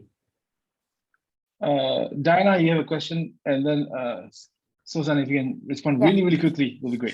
Sure. So thank you for the presentation. It sounds like your platform would be something suitable to engage or to have in partnership with our Malaysia Healthcare Travel Council. I'm not so sure if that is something that you have already spoken to. Yes, we did. Yeah. Okay, so that's very, very good to know. So I just wanted to know, like, how do you choose your partners, or is it strategic partners? Because like you put over there, you have Aeon Credit Service, you have the Maxis, Heartlink, but there's no like hospitals directly, right? So maybe you can help to explain a little bit, the rationale behind that. Thank you. All right, thank you. Okay, in Malaysia, we have a partnership with the Sunway Medical Center or the RMD time that we like most of like major hospital, and also some like famous beauty cosmetic dermatology clinic, which is like their experience to welcoming the international travelers or customers. And we also have like some other brand destinations. We have now 35 cities among 22 countries, and focus on Malaysia and Thailand, and also Japan as a destination right now. But as you know, now is international travel is banned for past 2 years, but we have achieved this kind of growth rate without international travel. And also highlighted, we haven't spent any like marketing fees for the customer acquisition cost. Yeah. Okay, thank you. Thanks, Diana. Thanks, Susan. Thank you for your time and for sharing your business. We'll move on to the next company. Yeah, we'll see you soon for sure. For those, I'd like to apologize slightly. We're slightly behind time, but I do feel it's important to get the judges to ask their questions so the startups can share a little bit of the story. So for those startups in the rear end of the presentation, thank you for your patience. We'll go to the next company, Siasitok, I believe it's what it's called. It's a sign language platform with sign language using AR flashcards. Please feel free to share a screen, and then we can start the presentation. Okay, Awang, are you ready to go? Hi, everyone. Can you see my... Yes. If you can make this a full screen mode, it'd be great, actually. Cool. Thank you. We'll start the time now. All right. Hi, everyone. My name is Awang Syaritan bin Awang Baka. I'm from Siasitok Training and Resources. I'm the founder of Siasitok. Today, I want to share to all of you about Silent Dignity Deaf Learning Technology. I have started this project because of one of my friends have a deaf child. They cannot communicate to each other, and it's very difficult for them. So I realized that they have more big problem outside there. We know they are using the hearing aids and implant, which is cost very expensive, which is 1,800 to 250,000. And we know the lack of education teaching aid, and they are in the communication, there are lack of the interpreter. In Malaysia, we only have 20 of professional interpreter. So with this problem, we are coming out with Siasitok Sign Language Augmented Reality Flashcard to learn the sign language easy, fast, fun, and effective. We are supported. UN Sustainable Development Goal is quality education, reduce inequalities, and partnership for the goals. So how it works, it can be used at school as a teaching aid. It can be used at a sign language workshop, and can be used at anytime and any way. Using the augmented reality, you can learn the sign language. So we already have our total transaction USD 180,000. 30 schools are using it in Malaysia, and we have 1,500 live impact, 4,321 modules sold, and 10 modules we have. So 4 societies are collaborate with us. We are selling our module, and we have the Siasitok Sign Language apps to use. We are charging it, and we have the certification workshop, and we are trying to get the contract and CSR. So how we are different? Because of we have the augmented reality and we are affordable. With 38 ringgit, everyone can buy it. So the deaf educational market, as we know, in in the world, we have USD 2 billion market and USD 500 million market in Asia region and USD 100 million in Southeast Asia market. So this is our team. I'm the founder and we are collaborate with Sabah, Melaka, Negeri Sembilan and Sarawak Deaf Association. We have our own translator and sign language trainer. So we are currently in need USD 500,000 to complete our translator apps and to improve Siasito augmented reality. We are giving 5% of for the investor for the equity, our equity. Thank you. Thanks so much, Awang. You can stop sharing the screen right now and I'll leave the time for questions from the floor.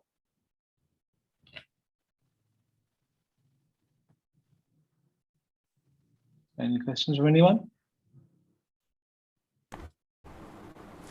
All right, Yes, Mr. I Daniel. have a question. Yep.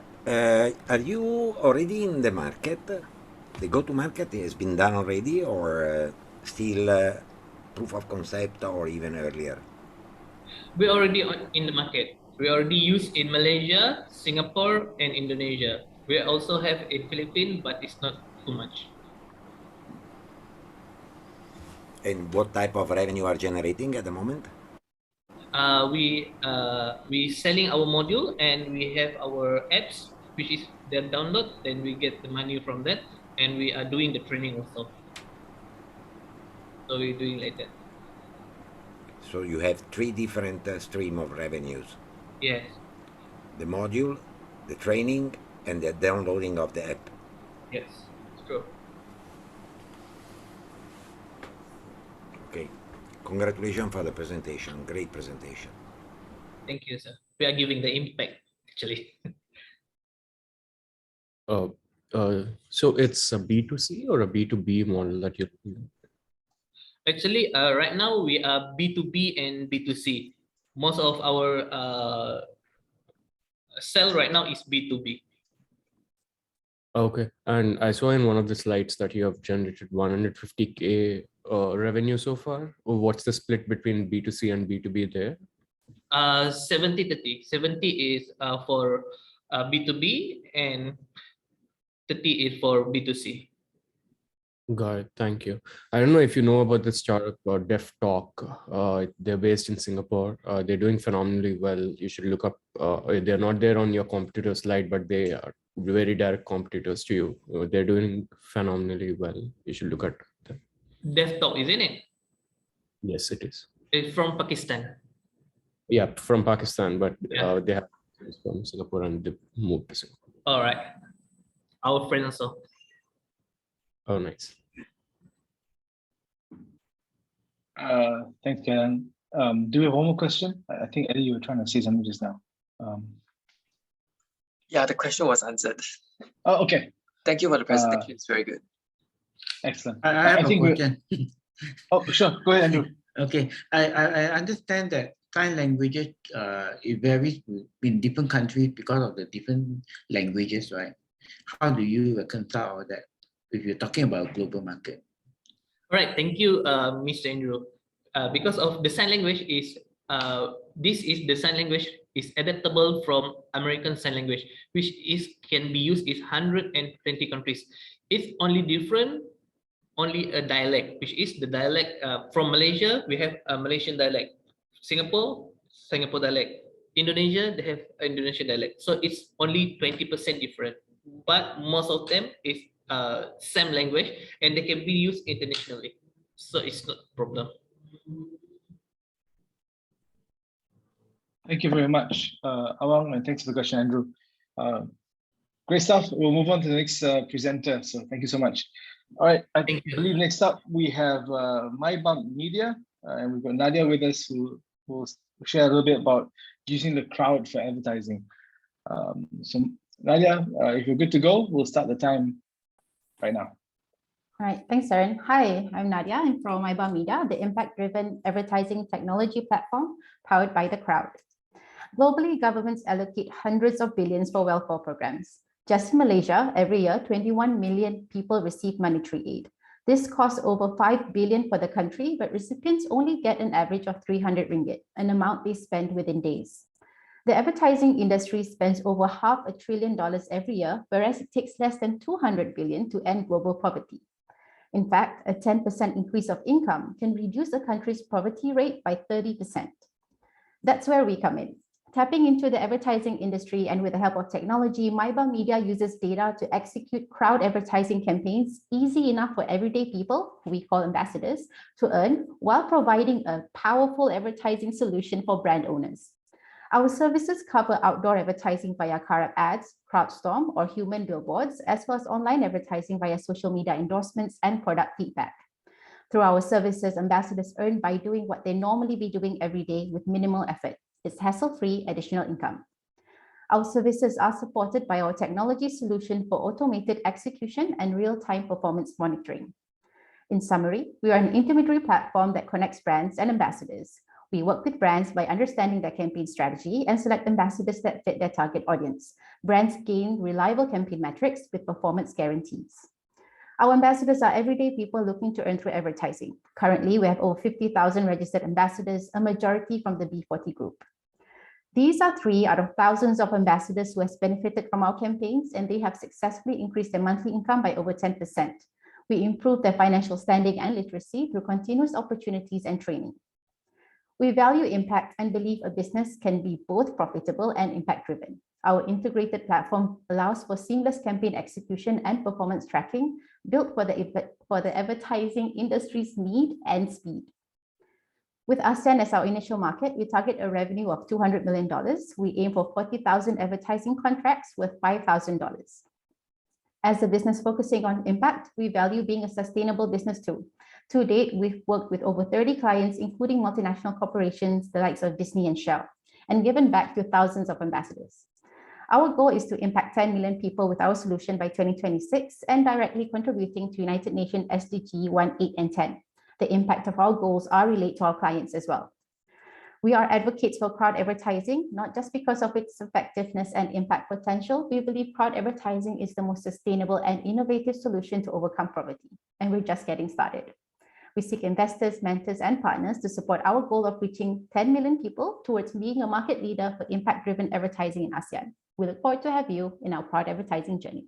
Thank you. Thank you, Nadia. All right, if you can stop sharing the screen, we'll maybe open up to the floor for questions. Gajo, is there a question from you? Yes, thank you, Nadia. Awesome. Thank you, Nadia, for your fast and within 3 minutes presentation. It was really stellar and compelling in terms with visuals following your story. My question would be more concerned about your when you generally commence with your operations, or how long you're operating. So we started in end of 2016. And the first 2 years was about product development and product market fit. And to date, until now, in terms of competitiveness. How you funded yourself from the early stage, from the 2016? Did you have your own money, or you have someone to help a little bit? We bootstrapped for a bit, and then we received angel investment. And more recently, we received an accelerator investment as well. Can you, I mean, I already saw your milestones. Can you tell us a bit about what kind of figures we're speaking about? I understood that you have earned a little bit less than 500K of US dollars from the primary revenue stream, and from the ambassadors a little bit more or less than 200K. What are your financial projections, your sense about your business movement in the next couple of years or so?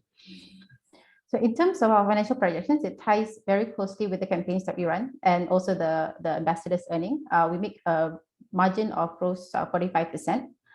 We're estimating in the next year, because COVID has already ended and market is opening up, our next year is around 3 million ringgit.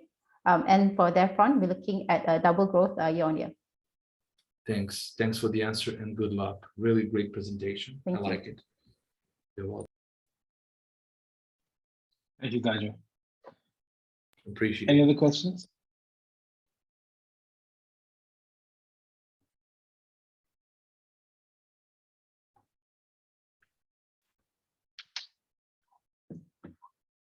Okay, Azizi, you have a question. But you're muted though. Yeah, okay. Now, have you differentiate between your online and offline ad, because the bulk of ad now has gone to this big digital platform like Google, and I'm in the media industry, and you're really struggling, to get ad, especially using digital platforms, because the normal conventional ad, it's gone out of fashion, and out of money as well. So, what is the future you look like, in terms of between these two worlds? Yeah, thank you, Azizi. I think our approach when it comes to crowd advertising is always an omnichannel approach and integrating the physical and the digital. So the phygital approach. And most of our campaigns is integrated. That means our clients for one campaign actually launch offline as well as online, allowing for both sides of exposure. Yeah. Well, it's going to be real hard work, if you especially conventional method. Using out of home, you're doing billboards, below the line. Are you doing a lot of below the line as well? Yes, we do both. In terms of outdoor, how we differentiate ourselves is our trackability and accountability in terms of impressions and performance. So the issue now with advertising industry, about 40% of media spend is considered wasted because it's not attributable or can't be tracked. Right. And that's where our tech comes in, being able to validate that together with performance guarantees as well. Okay, now the time too short. I wanted to ask more. It's okay. Thank you very much. No worries. I can reach out to you. Okay, we'll do that. Thank you. Thank you. I don't know if you intended to do this, Nadia, but you used the word phygital at some point. So I think you should register that IP because it's kind of interesting. Coin that. It's a common word. I didn't coin that. Yeah, own it. Phygital. All right. Thanks, Nadia. Thank you. Thank you very much. All right, we'll move on to the next presentation, which is a company called Vase Creation. They do beauty products and self-care. Over to you, sir, to carry on the presentation.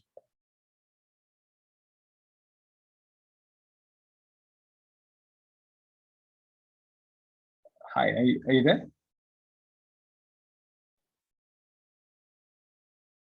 Your mic is on mute. Yeah, sorry, can you see my screen? Yes, you can see it. It looks very pretty. All right, time will start now. Okay.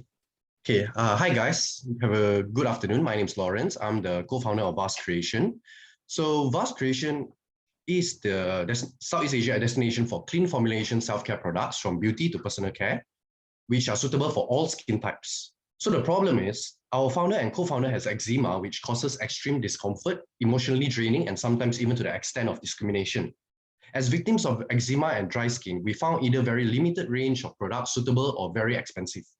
Another founder firsthand experienced greenwashing marketing, which caused an allergic reaction, unfortunately, which is difficult in communicating the inconvenience she experienced with brands through any platform. So our solution is, our very own founder is a certified formula chemist who handles the formulating and the manufacturing processes of our clean formulation products. Accompanied by her personal experience from eczema and manufacturing background, she possesses the understanding and qualification to develop the suitable quality formulation for sensitive skin. Our safe and affordable products are good GMP certified and is recognized by the Ministry of Health of Malaysia, KKM. We ensure our consumers are well informed with our first-hand product information direct from the formula chemist by providing educational marketing and two-way communication convenience on our multi-purpose online platform. Vase Creation products are formulated and manufactured in Malaysia with an ideal climate, summer all year round, blessed from natural disasters. Our high-quality, clean ingredients are ethically sourced to provide on-demand and subscription basis through e-commerce and personalized service since 2018. Currently, we have 18 product SKUs to date, with price ranging from RM12 ringgit to 100 ringgit. Vase Creation also offers services like OEM, ODM consultation and customized giftings, which is accessible on our platform. So this is our business model. This is how we make money by adopting the direct to consumer, B2B2C, as well as B2B business model. Our company has been profitable since year one, with our highest growth achieved of 1,459% in the first 2 years. We aim to achieve 400% growth in the following year with a percentage of 44% gross profit. Not to forget that we are actually self-funded with 4,000 ringgit with current no liabilities. And this is the team behind Vase Creation. Wendy is the CEO and founder with experience in branding, creative, and marketing. Charlotte is our CFO and founder with experience in formulation research and development and FMCG factory operation. Myself, I'm the director and co-founder with public and media relations experience in the luxury and beauty industry. So we are looking for a 900,000 funding at seed stage, which will be allocated into 4 categories for the 36 months runway. We'll be focusing on technology and marketing more. As for operation, it will be utilized when needed, such as order fulfillment and working capital, which is essential for consumer goods industry like us. Appreciate your time. Feel free to connect for collaboration opportunities. Thank you, Lawrence. All right, you can stop sharing the screen now. Thanks so much for the presentation. We'll open it up to the floor. I see Gajo has his hands up already, so he's ready to rock and roll. And then after Gajo, we'll go to Kellen. Yeah. Hi, Lawrence. Thanks for the presentation. It was swift and compelling. My question would be, who are your competitors and what is your competitive advantage amongst them? What differentiates you? And can you additionally explain a bit why you had a fall in financial projection for 2021? It was like 50,000. Can you elaborate? Was it invested because of the investment in business, or it was just because you had a poor seasonality? Okay, thank you for the question, Gajo. So we have a few competitors, but I wouldn't say direct, would be quite kind of indirect. So we have competitors like Root Remedies, Claire Organics. So they are all more natural and clean.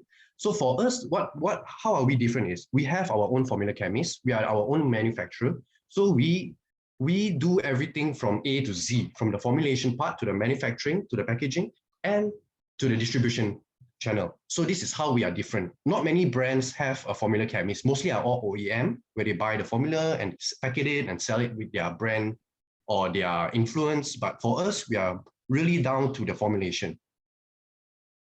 And as for the projections of the revenue, okay. So yes, you can elaborate from the beginning, because I saw that you, from the early commencement, you started to earning. When exactly you did break even, and why you had a fall in 2021? What is the reason for that? Thank you. Okay, sure. Thanks for your question. So and of course, that can serve you for your background in methodology of developing the forecast for the span of the 5 years in the future. So can you elaborate comprehensively about it? Okay, thank you. So we have been actually profitable since day one, because we have this experience in this industry. But there was a drop in this year, because in 2020, there was our biggest growth due to COVID, as we know. So we have a lot of opportunities that we have managed to snatch up during that time. So there's the growth. As for this year, so far the sales of we have accumulated are all passive sales, organic passive sales. We haven't really been pushing, because our team, as you can see, we are only a team of 3 right now. So we're looking to grow the team to really expand the opportunity that we can reach. So with all these sales right now, we actually didn't really push sales, because we were actually kind of like getting to know the funding landscapes and all to get ourselves business ready. So yeah. Thanks. You have answered my question. Thanks. Thanks so much. Thanks, Gajo. Kelan, last question goes to you. Yeah, he's already answered most of it, but one question: do you have any patents or any trademarks for your formula? Okay. Right now we have trademarks for our brand in 3 countries so far. But yes, we are looking for funds to definitely grow into that, to definitely trademark and patent our formulation. Yeah. Got it. Thank you. Thanks for your time, everybody. Appreciate it. All the best and good luck. Thanks so much. All right, we'll move on to the next company. We've got 2 more companies to go, and then we're over to judge, to see the results of all the judging. Right. Next company is called ProSales. They do end-to-end property solution. I'm sure Dr. Daniel will have questions after this. It's right in your wheelhouse, sir. So if you can share your screen, and then we'll kick this off. Yeah. Okay. So you guys can see my screen. Absolutely. All right. We'll start the time right now. Okay, so good afternoon, everyone. Okay, I'm Chua, the CEO of ProSales. Today, I would like to present our ProSales solution. ProSales is a PropTech solution. It's an end-to-end integrated property solution that is designed and tailor-made for the property developer to digital transform their property business. Okay, here's our top management team, but just don't be afraid if you can't find any technical management role here, just because that other than CEO, I'm also take lead in the tech and also the product development in our company. Okay, we all know that the property industry is one of the very traditional industry in the world, and it comes with a lot of unresolved problems, such as the tedious property selling process, the lack of transparency, the communication issue, no real-time availability on the project and unit details, and some sort that in the market there's a lot of fragmented solution where it causing the property developer to use a lot of different systems to run their business.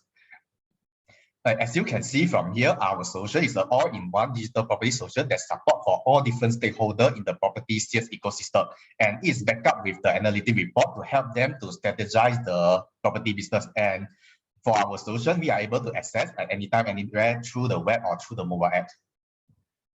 Okay, through our solution, we provide a fully virtual, more interactive and more immersive experience to improve the effectiveness and also the efficiency of the property buying and handover journey.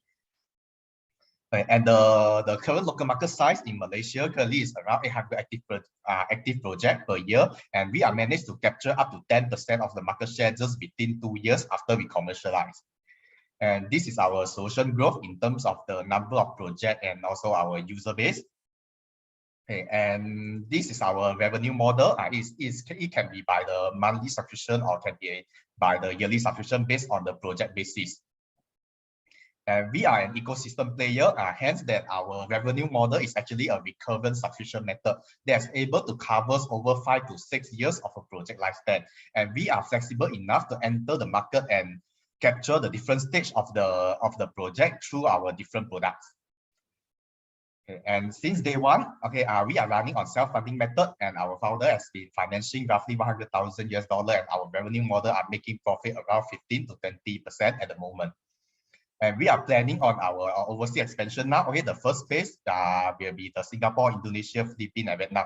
In fact, that we just entered into the Vietnam market with the local partner last week. And besides that, we are also getting a very positive feedback from some of our potential partners in Indonesia.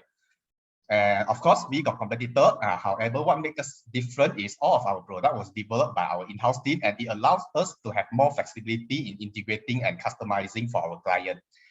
And in order to accelerate our expansion plan, currently we are raising fund majority for our sales and marketing, which is more of the expanding method, and following by the R&D, human talent, and working capital.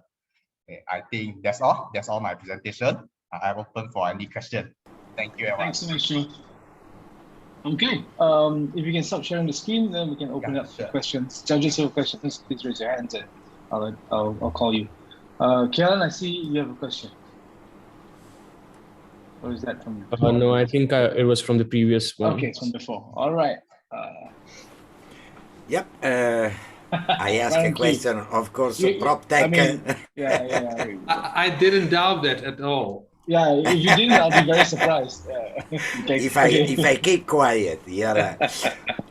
Chua, thank you very much. Very impressive presentation. You are already in a full go-to-market in this moment, right? You have been growing. In fact, we are already in the market for 2 years. 2 years. Are you already moving outside Malaysia in this moment? Because you are doing quite big expansion plan.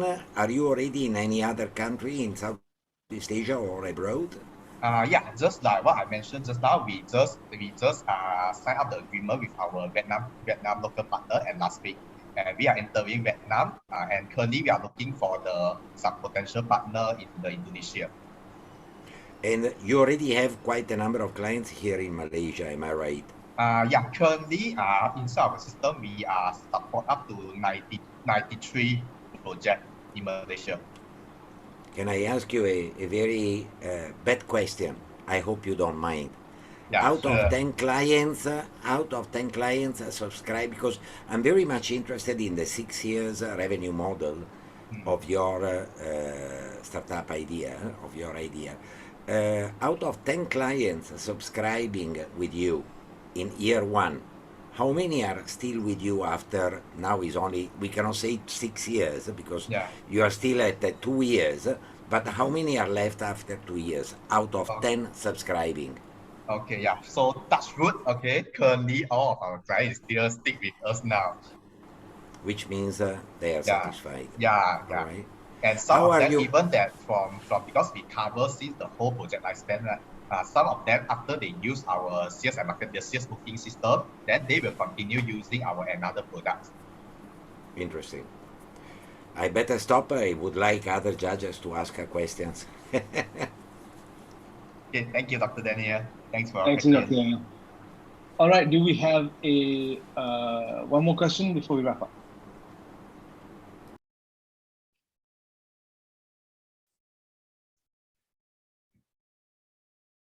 Any question from anyone?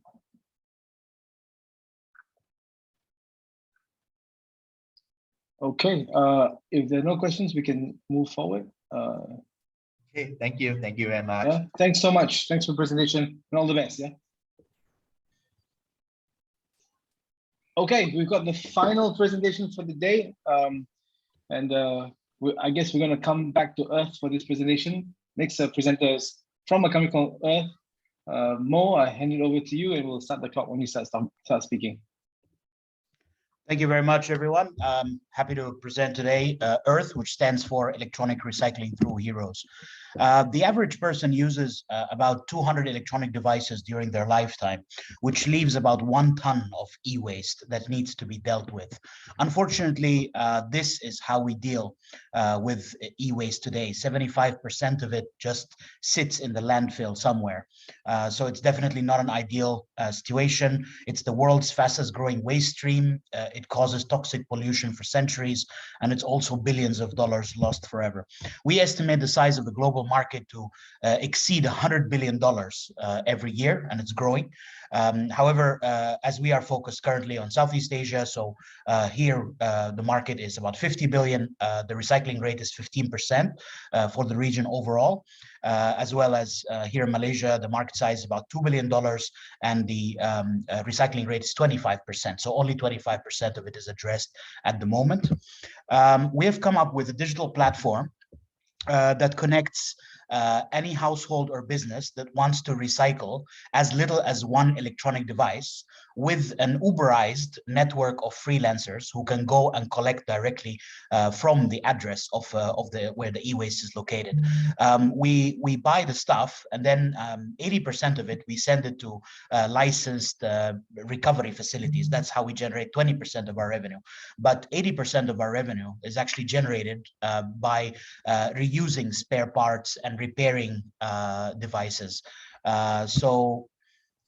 So this is basically just a blueprint of what we do, and we are able to acquire an average kg of e-waste for 5 ringgit, and then in the end sell it for 10 ringgit, accounting for all the revenue streams.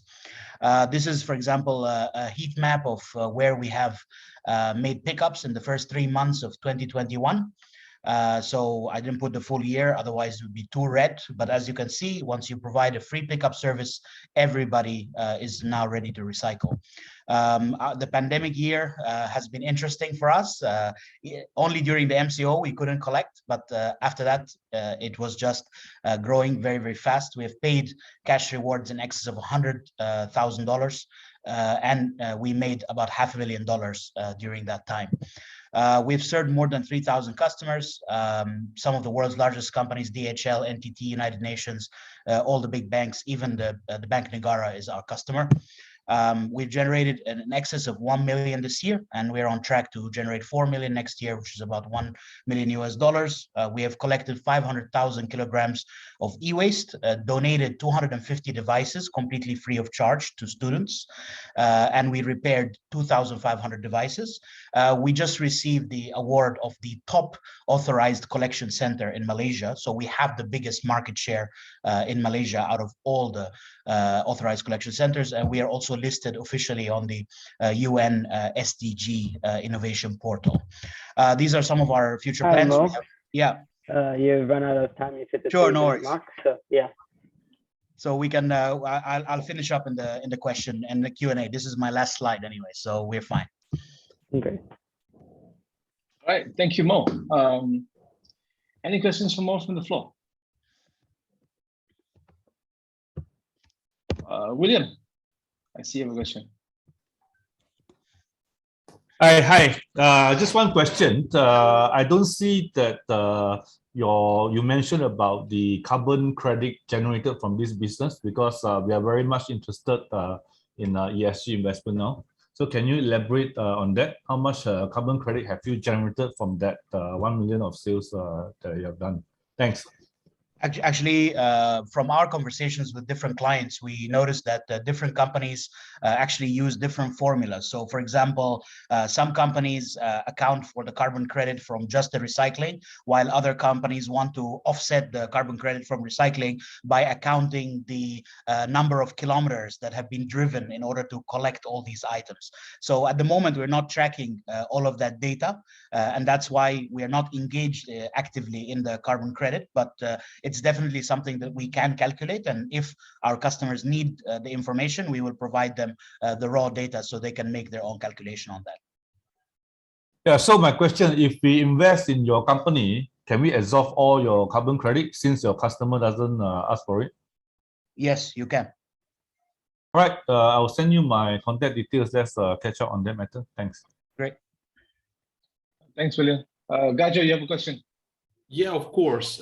Really impressive presentation. I know a little bit about the waste management since I work for a socially responsible company who invested in the early stage like 15 years ago. Nevertheless, my question would be more focused. Who are your competitors and what is your competitive edge to them? And can you elaborate more, because I saw that you have used first in the US dollar, then moved to the Malaysian currency, the changes. I saw that you have like 50% of profitable EBITDA margin. So I would like to elaborate more in the volume of numbers, not just the percentage.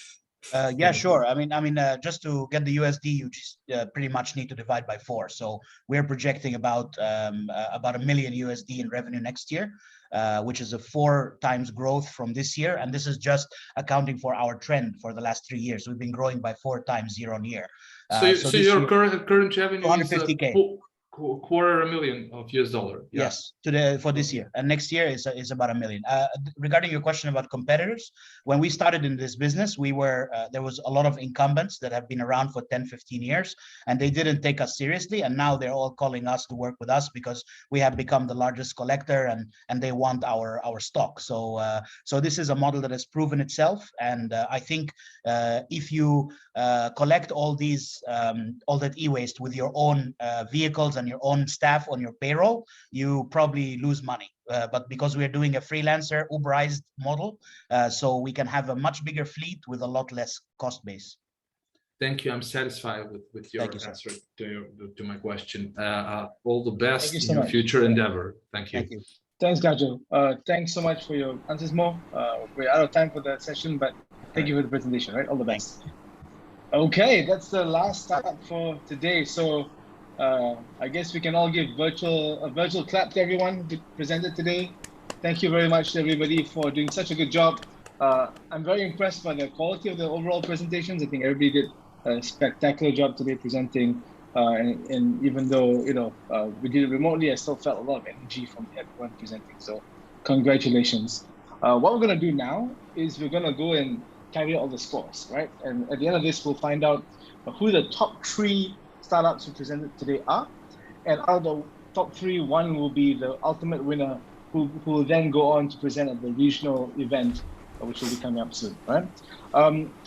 While we wait for the scores to be tabulated, I thought we'd invite Falcon Crest to come and share a little bit about themselves, about the event, and about the background to this. We started speaking to Hui Beng about a month ago. I was looking at my calendar, and we really cobbled together this event pretty quickly because we really wanted to get it out before the year ended. So Hui Beng, he's the managing partner over at Falcon Crest. He's really passionate about startups, very passionate about ecosystem. He's got 25 years running regional companies and being involved in ventures all around Southeast Asia and North Asia as well. I'd like to invite him to share maybe a couple of words with the judges, the startups, and all those who may be listening in to this session today. Over to you, sir. Well, thank you, everyone. Thanks, Aaron, for the introduction. Yeah, so Falcon Crest is one of the organizers of the Battle Unicorn from Ukraine, and we look after the 3 countries, Malaysia, Indonesia. And this is the first time we collaborate with Aaron in Scale Up Malaysia. And based on what I've seen, it's very successful. All the startups were professional, well prepared, very articulate, and also the judges were very forthcoming with very relevant questions. So thank you all very much for making this a successful event. So Falcon Crest has a couple of businesses. One, it's an investment advisory. So we work with family offices, ultra high net worth individuals, and angel investor groups. We started actually in hospitality M&A. We were buying and selling hotels. Our role is to source for the assets, and over time we help our clients to build a portfolio of hotels from 2-3 hotels to 10, 20, 30 hotels. And when the portfolio gets to a certain size, they can do a listing, a REIT, so they can offload it to the bigger funds. So that was how we started. But after 10 years, we have developed more business, and one of the latest ventures we have is to get into the startup ecosystem. And since last year, we have been organizing startup events in conjunction with Startup Network in Ukraine, and they have this brand called Battle Unicorn that's been around for some years. So very good to see all of you here and putting up such a wonderful show. It is my honor and my pleasure to be amongst the smart guys. And thank you, Aaron, for putting this together. You've done a great job as first timer. You mentioned it's a very short time. Yes, it is a very short time, but you did it. You did it. Congratulations. Well done. Well done. Thank you. And I think according to our program, this is kind of a networking session while Raj is putting the numbers together to determine who is the winner. Yeah. So we welcome any one of you to speak up and ask questions, comment on what you've seen. The floor is open to everyone. Thank you. So yeah, so I think just to kind of help, actually we have the results already, but since that was quick, right? So basically, I think what we'll do first before we do that, I think since you open the floor to questions, let's take 3 questions from the floor, right? Just 3, and then we'll get whoever wants to answer those questions to answer the questions. Then what we'd like to do is a group picture. Since we all are here online, we need our Brady Bunch picture with all our heads in the squares, because no online event is complete without a Brady Bunch picture, as you know. So, and those of you who are old enough like me will know what Brady Bunch is. The young people will tell you later. And so, yeah, let's do the 3 questions, and then we'll reveal after the photo session the winners, right? 3 questions. Who is the winner? Who is the runner-up? Who is the prize, right? Don't waste a question on something you'll find out in due time. Anybody else got anything you want to ask? Can I say one word? Sure. I'm extremely happy to see SDG and ESG coming up finally into startups solutions. is something that we need. We need it very, very much. And winner or not winner, I would like to congratulate those startups that have been really looking into it. Really well done. Congratulations. And all presentations were fantastic. Very high quality, very well presented. All of you. Well done. Good job. Excellent. Then let me comment. I mean, how to say, I participated in a lot of startup competition before, and this time I would say that the organizer is doing very great. Why? Reason number one, diversify startup. I mean, every startup actually are diversified quite differently. And then second is actually the presentation skill was also very good. So that's why my comment is I participate a lot online. I would say this one is actually in the high quality one. So I would say good job for the host, HBU, right? Yeah, so very, very good job. Excellent. Anybody else? One last thing to say before we do that, a quick Photoshop? Ready for the drum roll?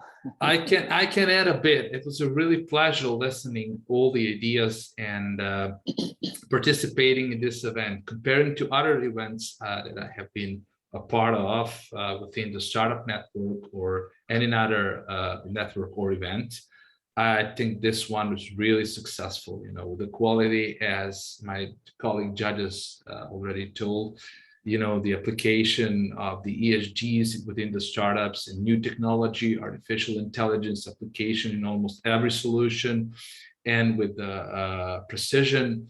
It's really a thrill to see that Malaysian is practically on the top, like any other startup ecosystem in the US. I've never been a part of a judging board within the Silicon Valley. Nevertheless, I was within the New York scene, North Carolina, UK, Germany, and other developed countries. And I can say that you are on the par with them. So this was a really success, and hopefully we are going to make this a tradition, and of course having new startups who are answering not just on the local needs but also on the global scale needs. So thanks to you all, and looking forward to see who is the winner. And I think just the nuances were between the startups, and of course some figures that are undisputable for the ones who succeeded to represent themselves. So all the best, and I'm looking forward to the next event. Thank you, Tajo. Azizi, you have a comment as well? Yeah, no, ever since this is my second unicorn pitching, I've been invited so far. What I noticed, you know, there is not much information been given, you know, been publicized about our own startup company. You know, some example, suddenly you hear Grab gone to Singapore and suddenly become big. You know, I mean, we have so many startups, but there's not enough publicity. Well, I will part of my ASEAN post, because we are covering ASEAN. We do cover unicorn. We do cover not unicorn yet. We do cover 4IR, you know, environment. I mean, maybe we can share some of the story that you have here. We can promote some of the you know, startup. I mean, not everybody is a winner today, but some of them are really good, you know, to me, you know. But of course, there are certain short of certain element to really go global or to go regional. But this is something that I think we can work on it. I mean, this is just my offering. I like that idea. I think Scale Up Malaysia, Aaron and I, we can detest to that as well. I think we need a lot of amplification, marketing, and awareness, publicity opportunities for our startups. I think that is a challenge for us as Malaysian startups themselves, and also us as government agencies, right? Playing our role to create that visibility for our startups in the various platforms, and also with the various media partners that we engage with. So we welcome opportunities to engage with you.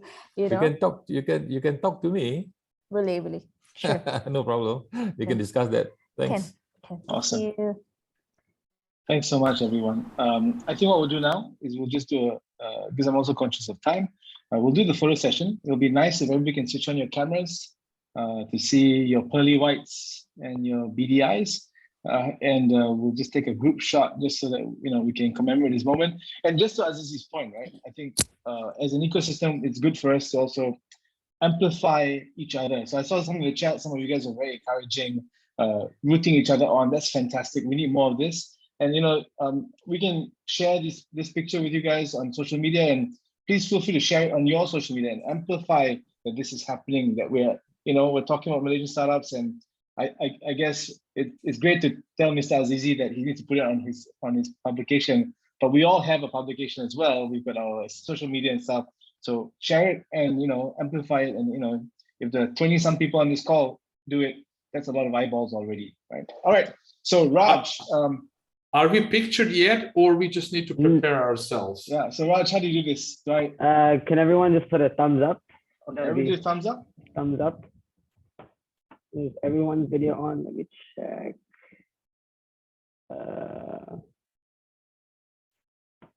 Okay. And 1, 2, 3. All right, one more. 1, 2, 3. Okay. Great. All right. Thank you. If you've not seen this young gentleman, his name is Raj. He's the one who's been orchestrating all of you guys, like trying to herd a bunch of cats, right? He's been doing all the hard work of making this happen. So big props goes to Raj for making all that happen. Congrats, Raj. Really a great job. Yeah, from my side. Highly professional. Thanks, guys. Congratulations. Thanks, Daniel. Awesome, guys. Okay, are we ready to hear who's the winner? Yeah. Yep. I've been on both sides of this fence, right? As both a participant in one of these pitches, as well as now with Scale Up Malaysia, I'm kind of sitting on the other side of the fence, right?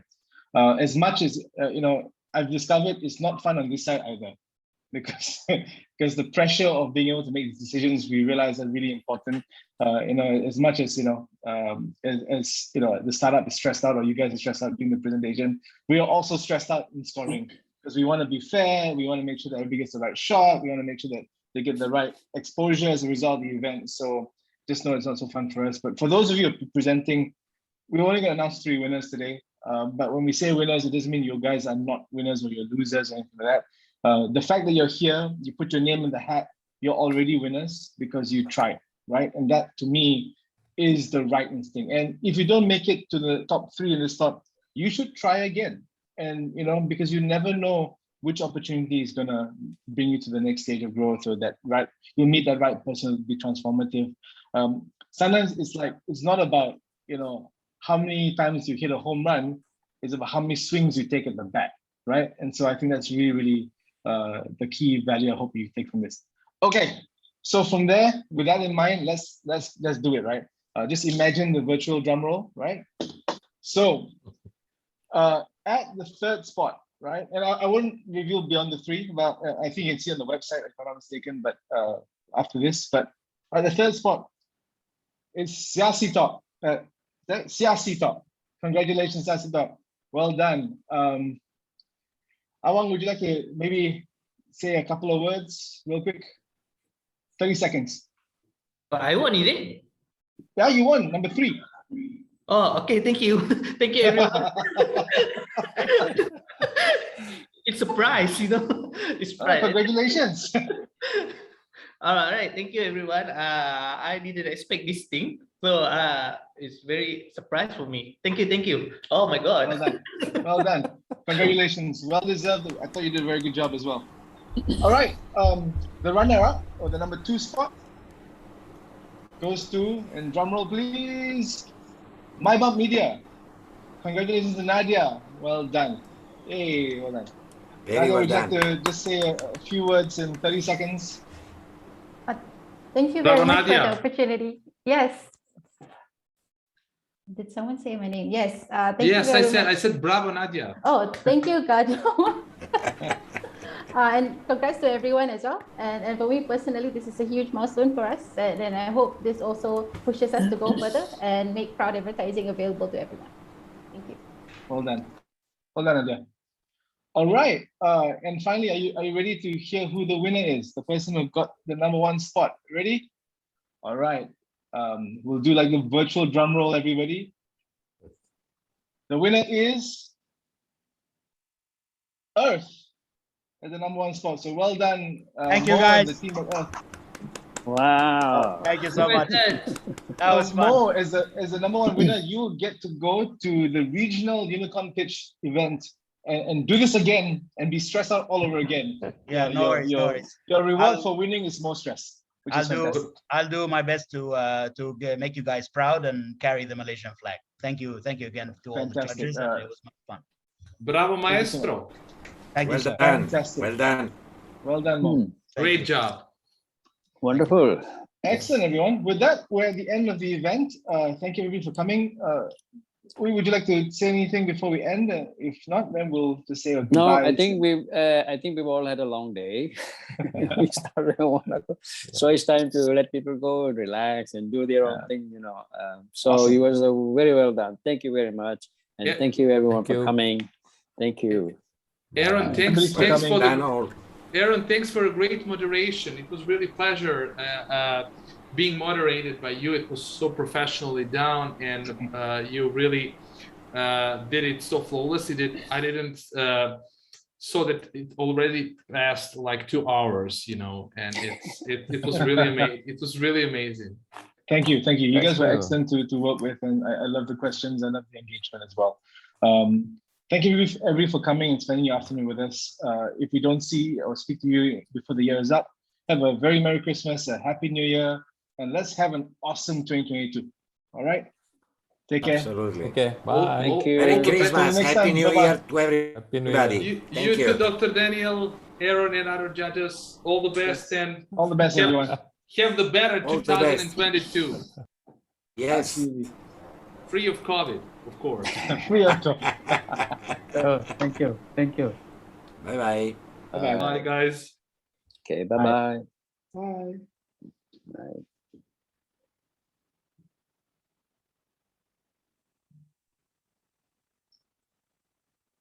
Gajo, thank you for he made the most of his 6 a.m. call.